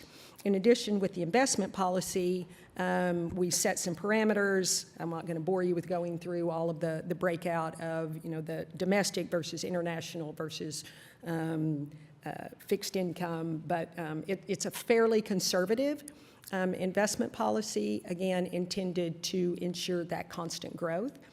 Because we're not able to tap into the corpus for 40 years, but required to spend out at least 4% annually. So happy to answer any questions.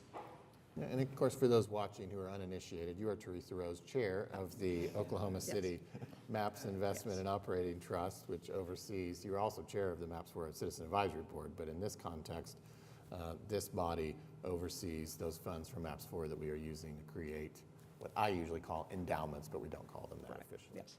Thank you for the introduction. Sorry. Yes. Any questions or comments for Teresa? Thank you for your great work on this. Thank you. You bet. Okay, so we could, I guess we will adopt the two policies. Okay, so first is item O, the investment policy.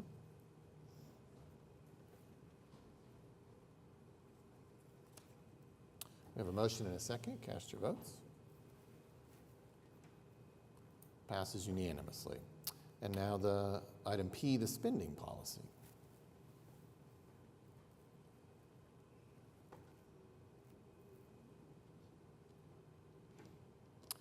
motion and a second?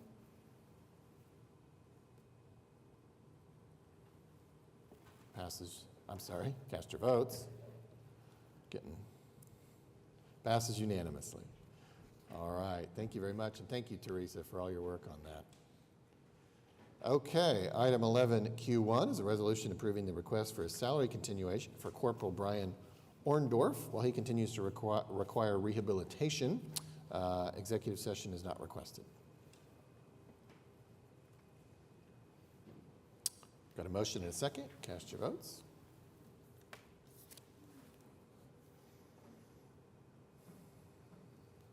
Passes unanimously. And then we've got item R1, and our claims recommended for approval. There are items A and B. Executive session is not requested. We can take the items with one vote.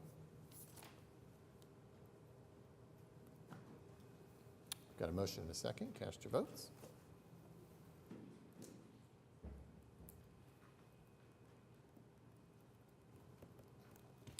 Passes unanimously. All right, we have arrived at item 12, comments from council. We'll start with Ward 1. Thank you, Mayor. This past week, I had the honor of traveling to Bremerton, Washington to be a part of the decommissioning of the USS Oklahoma City. It was one of the most amazing ceremonies I've ever been a part of, but to hear the story of the USS Oklahoma City and understand how it's come about and the partnership that Oklahoma City has with the Navy was amazing, and the fact that we get to be a part of that. But the honor that the Navy bestowed to one of our own, Ms. Debbie Martin, for her partnership and everything that she's done since 1996 with them was probably the most moving part for me. And she was awarded one of the highest recognitions the Navy can give a civilian. We all laughed, cried, and even teased that it was a good thing they didn't tell her because she wouldn't have shown up. So I just wanted to continue that and thank her for all that she does behind the scenes, because I don't think anybody truly understands or appreciates the leadership she has from what she does. And I just wanted to say thank you again. Ward 2. Thank you. First, I wanted to say congratulations again to Oklahoma City's Youth Council. We attended lunch with them last week in their concluding days of service, specifically to Declan and Anna from Ward 2. I just want to say thank you for being so kind and compassionate and intelligent and all those important words. I also just wanted to say thank you to the folk at NorthCare who gave me a tour of their pilot program, Champions, which is the alternative mental health care response that they are working on with the federal government, well, actually with state government funds, to give our people access to, instead of, a law enforcement officer being the one trying to connect them to mental health care, you cut out the middleman and go straight to the mental health provider. And they actually took me out in their van around parts of what have now become Ward 2. Ward 2 expanded, as many of you know, from Meridian as its western boundary all the way up to War Acres and Bethany. And I went out there with this, it's a nondescript van, just says NorthCare on it. And right now, these mental health providers, they will be going out, have been going out, and responding to crisis calls regarding mental health. And that is encouraging, it is revolutionary, I'd go that far. What will ultimately be revolutionary is when the city of OKC grabs the baton and runs with it and fulfills the promise of the resolution that not only did this body approve unanimously, but now we have accepted as one of the 39 recommendations from 21CP when we institute our own alternative to mental health calls. And so I just wanted to say thank you for that. If you'll just give me a little bit of your time, I'd like to read some prepared remarks. Normally I kind of speak on the fly, but this is such an important matter that I don't want to miss a word. When I was 14 years old, I watched one of my mother's now favorite movies. You should know before I tell you that film. The Godfather Part 2 is one. Don't be a menace to South Central while drinking your juice in the hood is another. That's true, and she's from Texas. Good. That's good reaction, crowd. And she's from Texarkana in '78, so she has some good taste. But I mentioned that one of her other favorite movies is The Birdcage.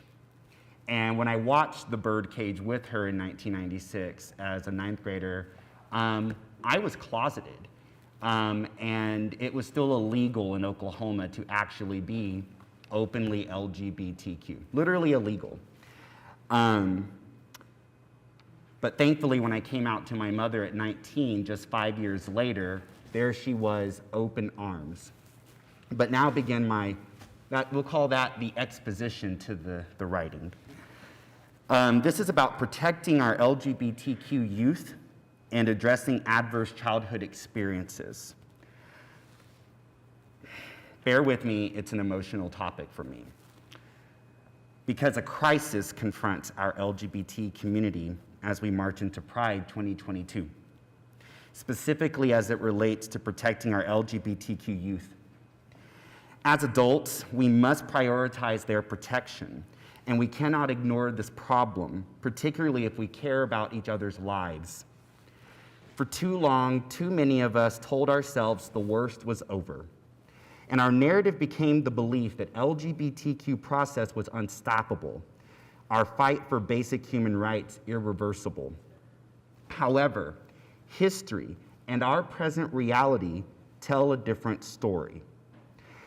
According to the American Library Association, for example, 2021 represents the highest number of attempts in United States history to ban books and limit access to knowledge, particularly stories written by and about LGBTQ, Black, and brown folk. Moreover, as NBC News notes, quote, the annual number of anti-LGBTQ bills filed has skyrocketed from 41 bills in 2018 to 238 bills in less than the first 3 months of 2022. Worse, National Public Radio reports, quote, 2022 is already on track to set a record for the number of anti-LGBTQ bills introduced in state legislatures. Some focus on sports, others on transgender medical care, and still others on classroom instruction, end quote. This legislative session, our governor signed a harmful, ignorant law targeting transgender students, excluding them from playing sports they love, all while refusing to prioritize children and funding to address Oklahoma's ongoing public education crisis. Throughout the session, legislators attempted to ban books and create legislation forcing counselors and teachers to reveal a student's sexual orientation or gender identity to parents. If parents aren't supportive, as my mother was in my opening comments, those students find themselves homeless or couch surfing with friends, which explains why LGBTQ youth make up 40% of youth homelessness. Disproportionately, youth homelessness puts our kiddos at increased risk for access to alcohol and drugs, substance abuse, addiction, mental health issues, predatory behavior, and sex trafficking. To be clear, we're talking about our middle and high school students, if not younger. As a result of such legislative attempts in unsupportive communities, LGBTQ teen suicide and suicidal thoughts remain higher than other demographics. Demonstrably, factually accurate. Sadly, Rather than addressing real problems, scapegoating our LGBTQ community remains a tale as old as time. During the medieval era, powerful people banned books, and they did so as a backlash to the Italian Renaissance, burning books in public with the bonfire of the vanities, terrorizing lesbians, bisexual, transgender, gay, queer folk, and destroying Renaissance-era art. A similar story exists with the Nazis' Holocaust, and these are horrifying reminders we must always distrust anyone who seeks to ban books, particularly if we believe in an educated and free society. Unfortunately, even prior to the pandemic, Oklahoma reported the highest trauma statistics in America, and we remain #1 when it comes to adverse childhood experience scores. According to adverse childhood experience studies, the rougher your childhood, think abuse, domestic violence, food insecurity, and neglect, the higher your score. A higher score leads to increased risk for mental health issues and physical health problems. As Oklahoma City's first teacher on council, I prioritized our children in neighborhoods because we know from Stanford economic research every year a child spends in a better environment makes them less likely to have a teen pregnancy, more likely to go to college, more likely to earn more as an adult, and more likely to have a stable family. We also know from this research our worst performing neighborhoods are correlated with segregation, income inequality, single parent families who are working so hard but have so many externals working against them, poor schools, and a lack of social cohesion. In other words, a lack of community. Thankfully, from this research, we also know that good government can effectively begin to boost mobility by investing in and fixing these neighborhoods. Though state government is responsible for education, I left my work as an OKCPS middle school college preparation teacher to represent Ward 2 on City Council, so I could craft maps for to include $110 million for at least 4 new youth centers. With youth centers, we'll provide students a creative, safe, and supportive place when school isn't in session, a support system where they'll thrive, particularly students from underfunded, underrepresented, and historically marginalized communities. I also made sure Maps for Youth Centers include access for students and families to mental health care, specifically requesting operators with knowledge of best practices related to the healing necessary from adverse childhood experiences. Before I became a counselor, I wrote about OKC's LGBTQ history in a 2-part cover story for the Gazette. And I worked with residents, local businesses, and my predecessor, Councilman Ed Shadid, to make historic 39th Street a district. I still have the original bylaws with handwritten notes that I will always cherish. As a result of OKC's 2017 Better Street, Safer City bond election and MAPS 3 sales tax extension, 39th Street received a streetscape project for the first time in its history. Specifically, streetlights, trees, and wide sidewalks for pedestrians and patios will line 39th. Same with narrow roads, crosswalks, and reverse angle parking, making the street safer for people riding bikes, particularly considering this district exists only blocks away from our new bus rapid transit system coming to Ward 2 this fall 2023 along Classen Boulevard and Northwest Expressway. 39th Street's streetscape project makes me hopeful for when coffee cafes, bookstores, restaurants, and specialty shops become part of the district's placemaking improvements. I look forward to locally owned places, owned and operated by folk who represent every color of the rainbow and our community. Our children deserve nothing less, and I wrote the 2011 LGBTQ history articles for this reason, to remind us who we are and what we've accomplished working together. To students who are worried about the historic backlash facing us, please remember everyday people are capable of the extraordinary. During moments of despair, please research and hold tight to names like Marsha P. Johnson, Bayard Rustin, James Baldwin, Harvey Milk, Keith Smith, Paul Thompson, and Sylvia Rivera. Your strength is in the mirror, and it's within you.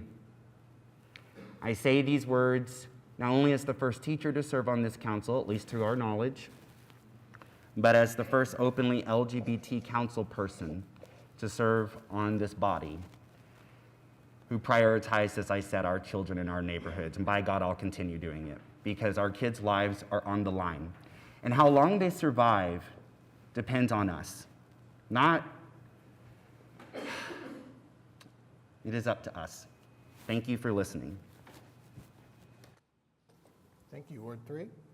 Nothing today, Mayor. Ward 4? Ward 5?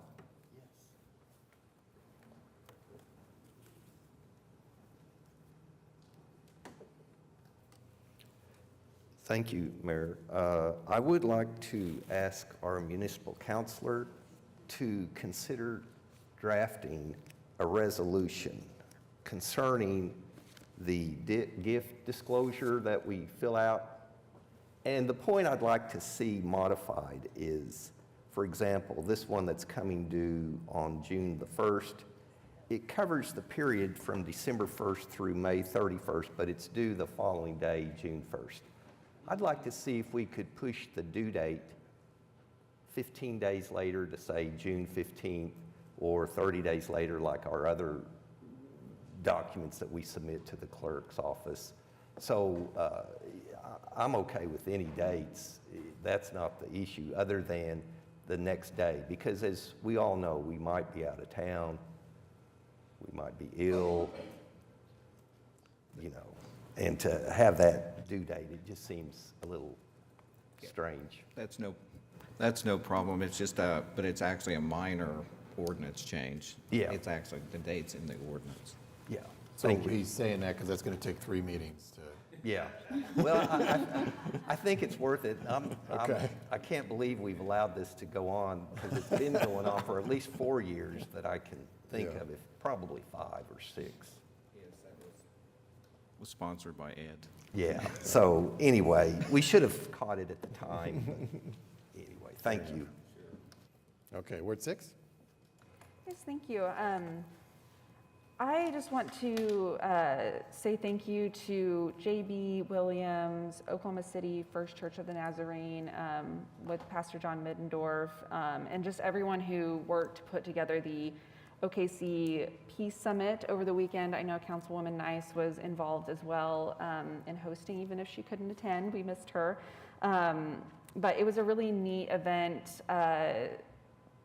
JB told a really impactful story about an experience he had when he was younger, losing, I believe it was his brother, to gun violence, and having someone to intervene at the hospital before he, in his grief and rage, tried to retaliate against the person, because as these experts shared with us, violence, especially gun violence and community violence, is not random. It's most often, the majority of it is very easy to track what the origins were, and there are models across the country where folks have worked to intervene before those types of retaliatory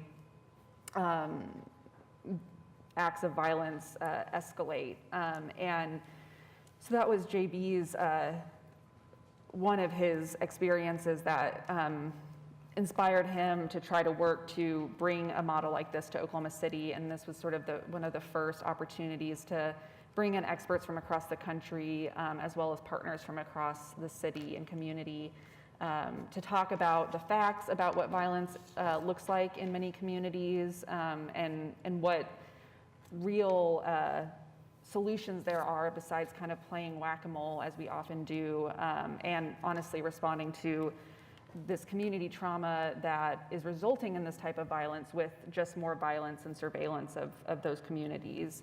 Pastor Michael McBride joined us.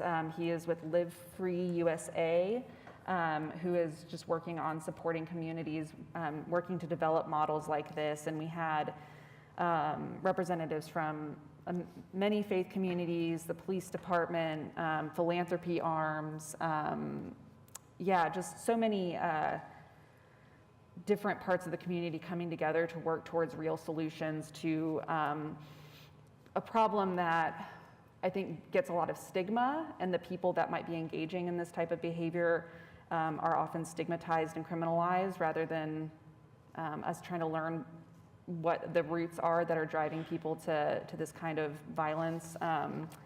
It was a really great, encouraging event. And we actually, this council, thank you to everyone who voted to receive the recommendations from the 21 CP consultation, because we do actually have an item in that says that we should be exploring that as a city, and that these models, as we learned over the weekend, are not exorbitantly expensive. They produce real results, and I just really appreciate members of the community moving forward with pushing for this and just trying to create it. And I hope that we as a city can be a partner in that and in prioritizing this so that we can save people's lives, especially young people's lives in our community. The other thing I wanted to mention is there is an event, this is actually Period Poverty Awareness Month, and this Wednesday, so tomorrow, Period OKC is hosting a screening of a documentary called Pandora's Box about period poverty across the world, really. It's at Rodeo Theater on Film Row, free screening. I believe there will be a panel discussion afterwards with some guests just talking about what period poverty in Oklahoma City looks like and what many groups are doing to address that, and then what we can be doing on a system policy level to make sure that people who menstruate have access to those products so they can fully participate in work, school, and anything else they are interested in being a part of in our community. So feel free to join that. It's a great group of folks. Period OKC has been doing a lot of really great work, both on the education end as well as partnering with lots of other entities to collect and get those products out in the community for people that need them. So it's a good event. Thank you. Ward 7. Yes, I'll try to be as brief as possible, but first I want to acknowledge and recognize our Cricket Oak boys soccer team. They were able to attain the first title in school history, and that is amazing. So I'm hoping as we have been able to recognize one high school here today, that we'll recognize that high school and those young people at our next meeting. For I represent one of the blackest zip codes in this city. So very, very similar in nature. The fact that this was also a community who was a food desert for quite some time. And now, once again, because of selfishness, they are once a food desert again. And that's the unfortunate part, because you fight so hard to get these types of amenities in your community, only for people to strike you down because of the color of your skin. And now you have to drive miles or figure out some type of transportation method to get you access to meet your immediate needs for food. And that's the part that hurts. And the reason I say that is because when I go to my local store, I know everybody. I walk in and I talk to people. That's in some aspects, the beauty of having stores that you have to go to. You get to talk to those people all the time and say hello. So for this family to be struck down from the family of the grocery store, they're feeling that, and I feel that here. Again, I just wanted to say that publicly, because unfortunately this is normal American consequences that take place because of people that don't look like you. And the unfortunate part about that too is just looking at the news this past week of another racially motivated incident that happened in a drive-through of a Wendy's because of someone that did not have the same color of skin. And that's just the unfortunate part, and also why these types of works are necessary pertaining to a human rights commission and the work that can be done to safely have those educational platforms and to be able to speak to the things that are happening around us. On a lighter note, I do want to say thank you to all of those who were able to be a part of the Peace Summit. One of the things that when it was mentioned to me and we were doing the planning, I already knew I would be out of town, and I told them, do not change the date. Please continue to move forward because this is more important than me. This is important to our community and to our city, so please move forward. And I'm very grateful to hear from Councilwoman Hammond the outcomes and to also see the many pictures of people that were in attendance and open for this dialogue and this discussion to ensure that we're working towards the efforts of curbing the gun violence and having a more peaceful summer. And that's going to take a lot of work because we're hurting in our cities and in our communities, and there's going to have to be more ways to fix that in order for us to come together for that common cause. The youth, I want to acknowledge our leadership class 39. They came, was it last week? I feel like it was last week or the week before. This week has gone by so fast, but they were able to participate as mock council members and mayor and city manager. Everybody you see up here, they were all a part of it. Unfortunately, the Ward 7 person was not here, so I had to do double duty once again. But it was fun because they were able to ask me questions from the perspective of actually sitting in this space and had great dialogue. Although class 35 is the best class ever, we still acknowledge number 2, class 39. The other thing I wanted to mention also, as we talked about leadership, was the youth council. And I am so proud of the young ladies that serve Ward 7. And Michaela Hammond, she just graduated Sunday from Cristo Ray, and she's been accepted to North Carolina A&T. And the fascinating thing about this young woman is she was accepted into 55 colleges. 55, 5 and a 5.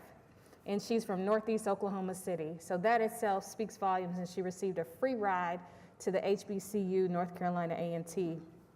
And Ruthie Presswood, she will be graduating on June the 4th from Cassidy, and she has accepted a free ride to Grinnell University, and I believe she told me that is in Idaho or Iowa, one of the two. So I know she'll make some good strides in that space. I had to look it up because I had never heard of that university before. But I'm very excited for the future of these young women and the impact that they're going to make for not only the places they're going to serve, but the places they will be in the future. My experience with the USS Oklahoma City, I just want to say it was an amazing experience. It seems like as soon as we got up in the air, we came down and went back up and came home. That's how quick it was. But it was really fun to meet some of our past council members, Guy Liebman, and sit and talk through their experience and their history. Guy Liebman, Skip Kelly, and Miss Barbara Hodges Hicks. They were so warm and graceful and embracing. And one of the things that I know for Miss Barbara Hodges is she was present as a council member for the commission of the USS Oklahoma City. And she came back for the decommission of the USS Oklahoma City. And that is a long tenure to be able to say I was there when they broke the champagne bottle, and now I'm here as they decommission this same boat. And Miss Debbie, class act for her to be acknowledged and recognized for her hard work as far as connecting all of those naval members to our city. And the beautiful thing, if you didn't watch it, was they had nothing but good things to say about Oklahoma City. That was their connection to Oklahoma City, being able to be integrated in Oklahoma City. And one of the things that happened is we were able to attend the reception at the Cow and Horse. Was it Horse and Cow Pub? Something like that. But anywho, there was a gentleman there. He had been served as a chief of the boat, which is a Navy Cobb, and he had a city council pin. He was wearing a city council pin that he received in 2004, I believe. And he said, look, I still have it. I still have this from when I visited Oklahoma City. And he had his Navy Cobb pin, and he took that off and gave it to Miss Debbie and thanked her for her service and commitment to Oklahoma City. And she wept like a baby, and I think we all wept around her because of the importance of being able to have that type of relationship. So I know right now now we will see the sale and all of those things connected to our city. And it also brought me great pride because my great uncle served in the Navy proudly. And I never understood why he talked about it so much. But after experiencing Friday, I know why he served proudly. I know why he talked about it long after he retired. And I know the sacrifices he made to be a part of the U.S. Navy, and to his boat members that he spent long hours and times with as well. So again, thank you to Ms. Debbie for her committed service and tireless service for the USS Oklahoma City. And we're looking forward to the relationship that our city will also have with the soon coming USS Oklahoma. I want to shout out my Savvy seniors. They had a fashion show last week at the Lincoln Center, and I'm going to post these pictures so everybody can see how cute they were. But they do all kind of great stuff, and if you have time to come hang out with our seniors at the Lincoln Center, please do. They had a tea and fashion show, and those seniors were stepping out. And we have one senior that will be turning 100 in July. And so I'm already starting to ask that, wait for it, next month, I'm going to ask that we all just inundate the Lincoln Center with birthday cards for this 100-year young woman, Miss Vivian, so be on the lookout for that. There's a water safety event that's happening today at the Foster Center from 6 to 8, and that's with the Sigma Gamma Rho Alumni Chapter. And for those who may need some tips on swimming for ages 4 and up, so there is no age cap, you just have to be 4 years young of age to be a part of that, and they're gonna do a couple more within the summer months. So if you have ever had a desire to swim, this is the time for you to learn, although it's rainy outside now, so not sure about that.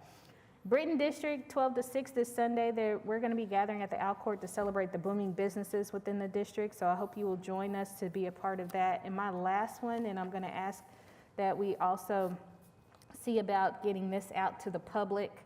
OKC Parks and Recreation, they're working on the inaugural Juneteenth luncheon, and I'm helping and assisting in that effort and for June, the Thursday before Juneteenth. And we're looking for high school artists. The deadline to apply is May 31st, and they will receive all of the art supplies free.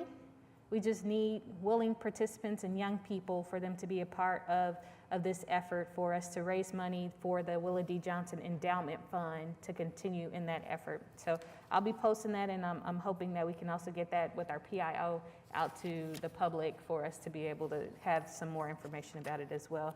Otherwise, I do want to again say thank you to our city for allowing me the opportunity to be a part of the decommission of the USS Oklahoma City. That is one memory that I will treasure. Oh, and they did send something for us, and I'm sure the mayor's office has probably received it. I ended up receiving it because I think I was the only council member there.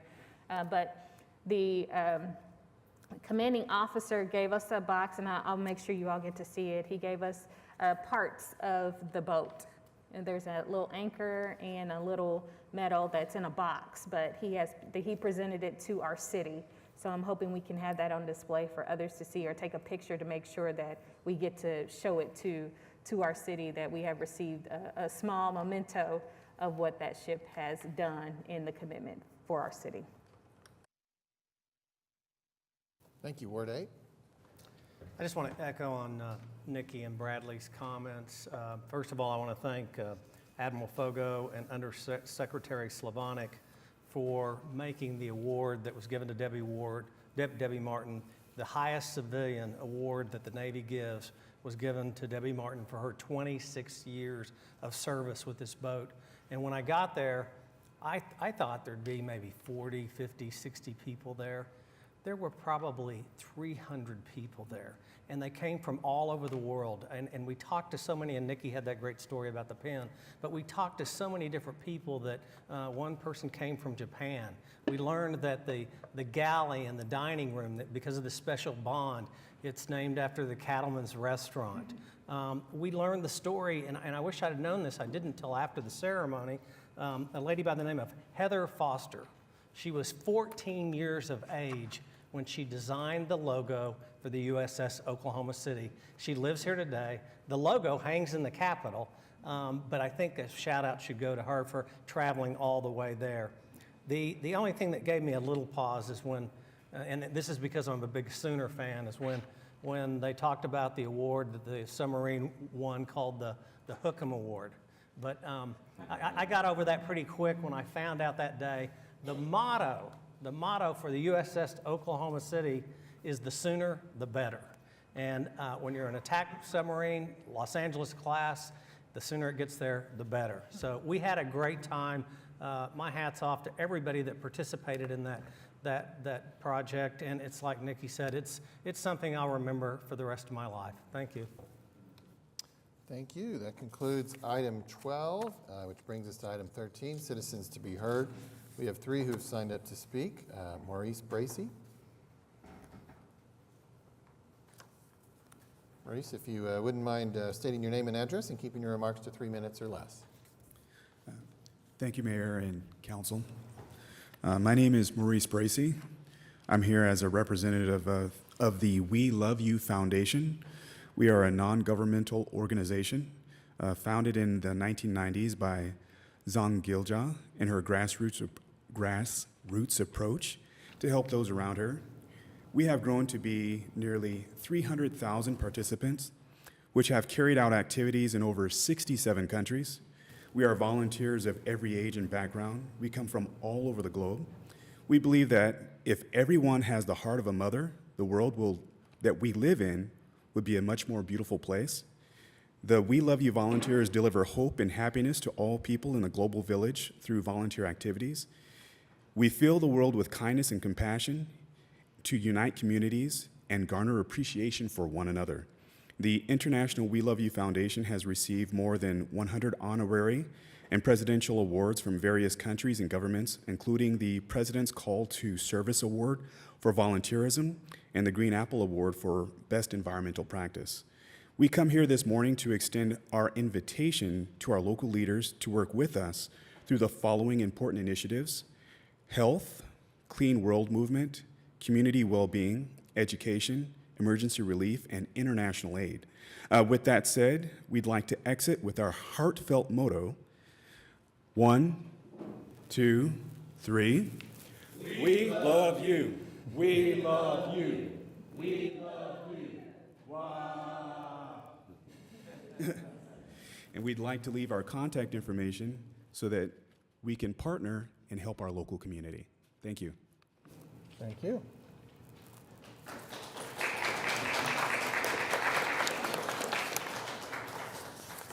Ronnie Kirk.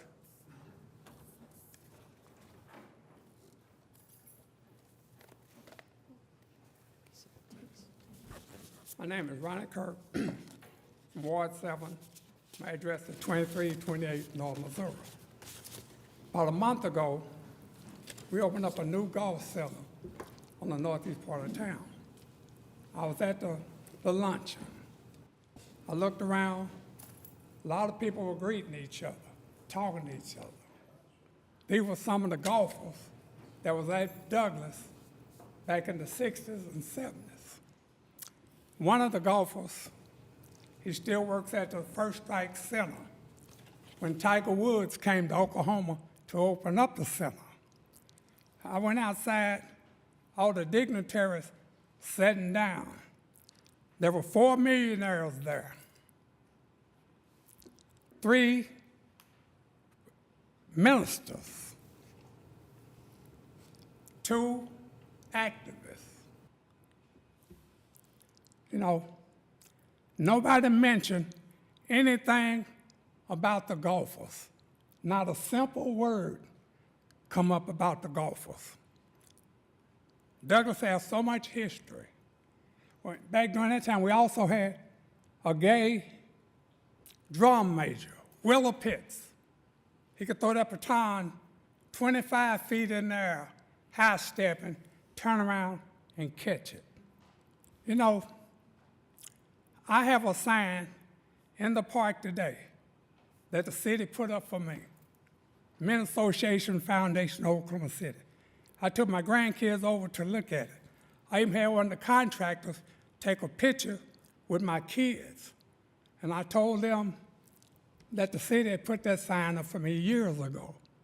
You know, those boys that was at the luncheon, they all thought they was gonna be talked about or represented. Not a single one of them's name was mentioned. There's not a plaque about none of them, not a picture of either one of them. And though Douglas had one great golf team back in the 60s and 70s. So I feel the city should, in this new building we have on the northeast side of town for the golfers, their name should be somewhere in there. Somewhere in there. Thank you. Thank you. Jessica Thompson.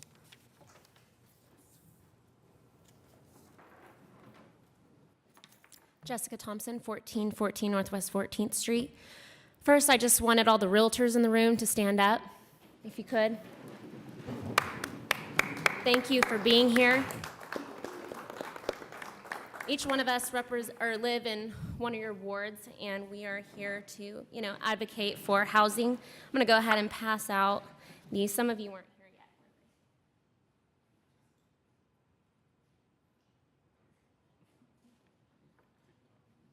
I did not, thank you.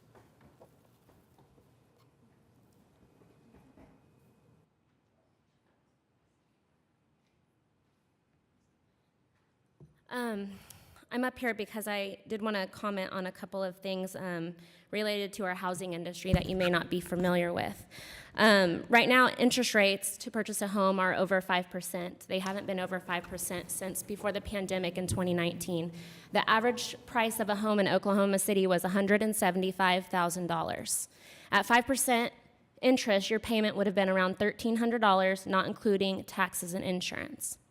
Today, the average price of a home in Oklahoma City is $302,000.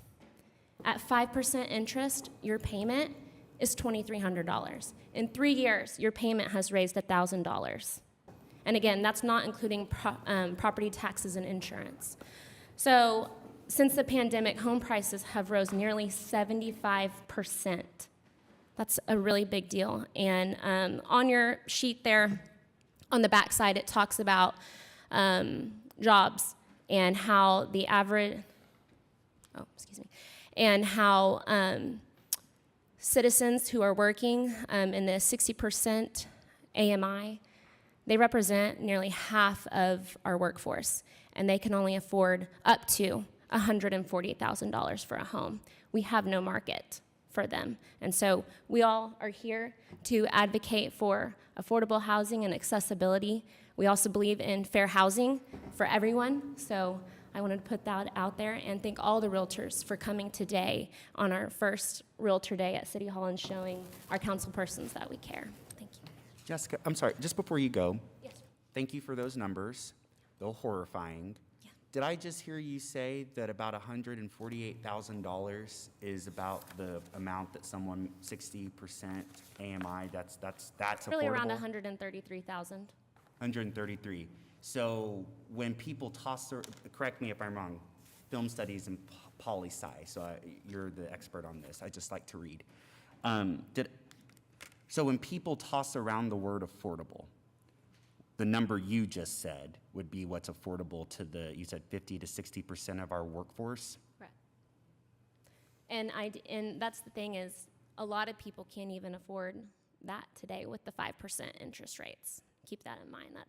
We have all-time high in property values as matched with interest rates. we have even started to see the number of contracts going pending. We've seen that number decrease a little bit as a result. Homes are still being sold today, but we don't have builders in the affordable housing market except for our nonprofits like Positively Paseo. So I did want to also mention, I sent an invitation to everyone, and I think I left off a thing on there, but our Young Professionals Network called RISE, we are doing a construction panel and affordable housing panel tomorrow. If you're interested in that, I can get you more information, but I wanted to extend that invitation to everyone on City Council if you're available to come. It's at 2 p.m. We want to be a partner with you all and let you know what's going on with housing. So, good. Thank you. Yeah, please send that, and thank you all for being here. I just want to go back to what I said about those adverse childhood experiences, because if someone's life is interrupted that young, their ability to go on to career tech or college, to be able to even afford to develop skills, to afford the stuff that they can't even get into. Like, that's the reality facing our city. And I love this city. Y'all know I will ride or die for OKC. And it's so wonderful to see us in places like Thrillist, or when I get to appear in The Advocate, or when any number of us, our work is honored as a council member. We cannot ignore what Jessica just said. We cannot ignore the underbelly, the negative. We have to face it.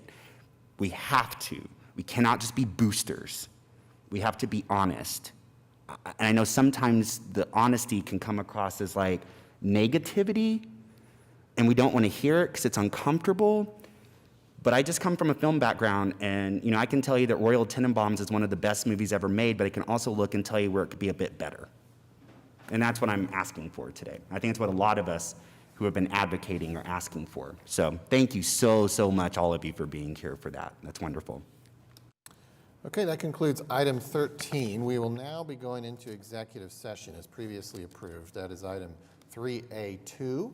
And we will return, at which time we have the option of considering the resolution found at 3A1. So listen up, for those of you that are part of our Realtor Day, we are now going to be moving to what's called the venue at the Crew.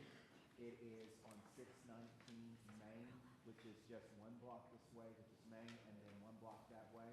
If you park here, you can drive, and there is a parking lot right across the street. See you there in about 3 minutes. We want to get a photo too outside. Oh, that's right. Here, please.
Okay, we have returned from executive session, and we are now on item 3A2, 3A1. This is a resolution appointing a city auditor for the city of Oklahoma City and other parameters related to that. And I would call on Councilman Stonecipher to make a motion. Thank you, Your Honor. As you said, this is a resolution of appointment. The resolution is before me, and the council has asked me to read this into the record. Now, therefore, be it resolved by the mayor and council of the city of Oklahoma City that Matt Weller is hereby appointed city auditor for the city of Oklahoma, effective on the 27th day of May, 2022.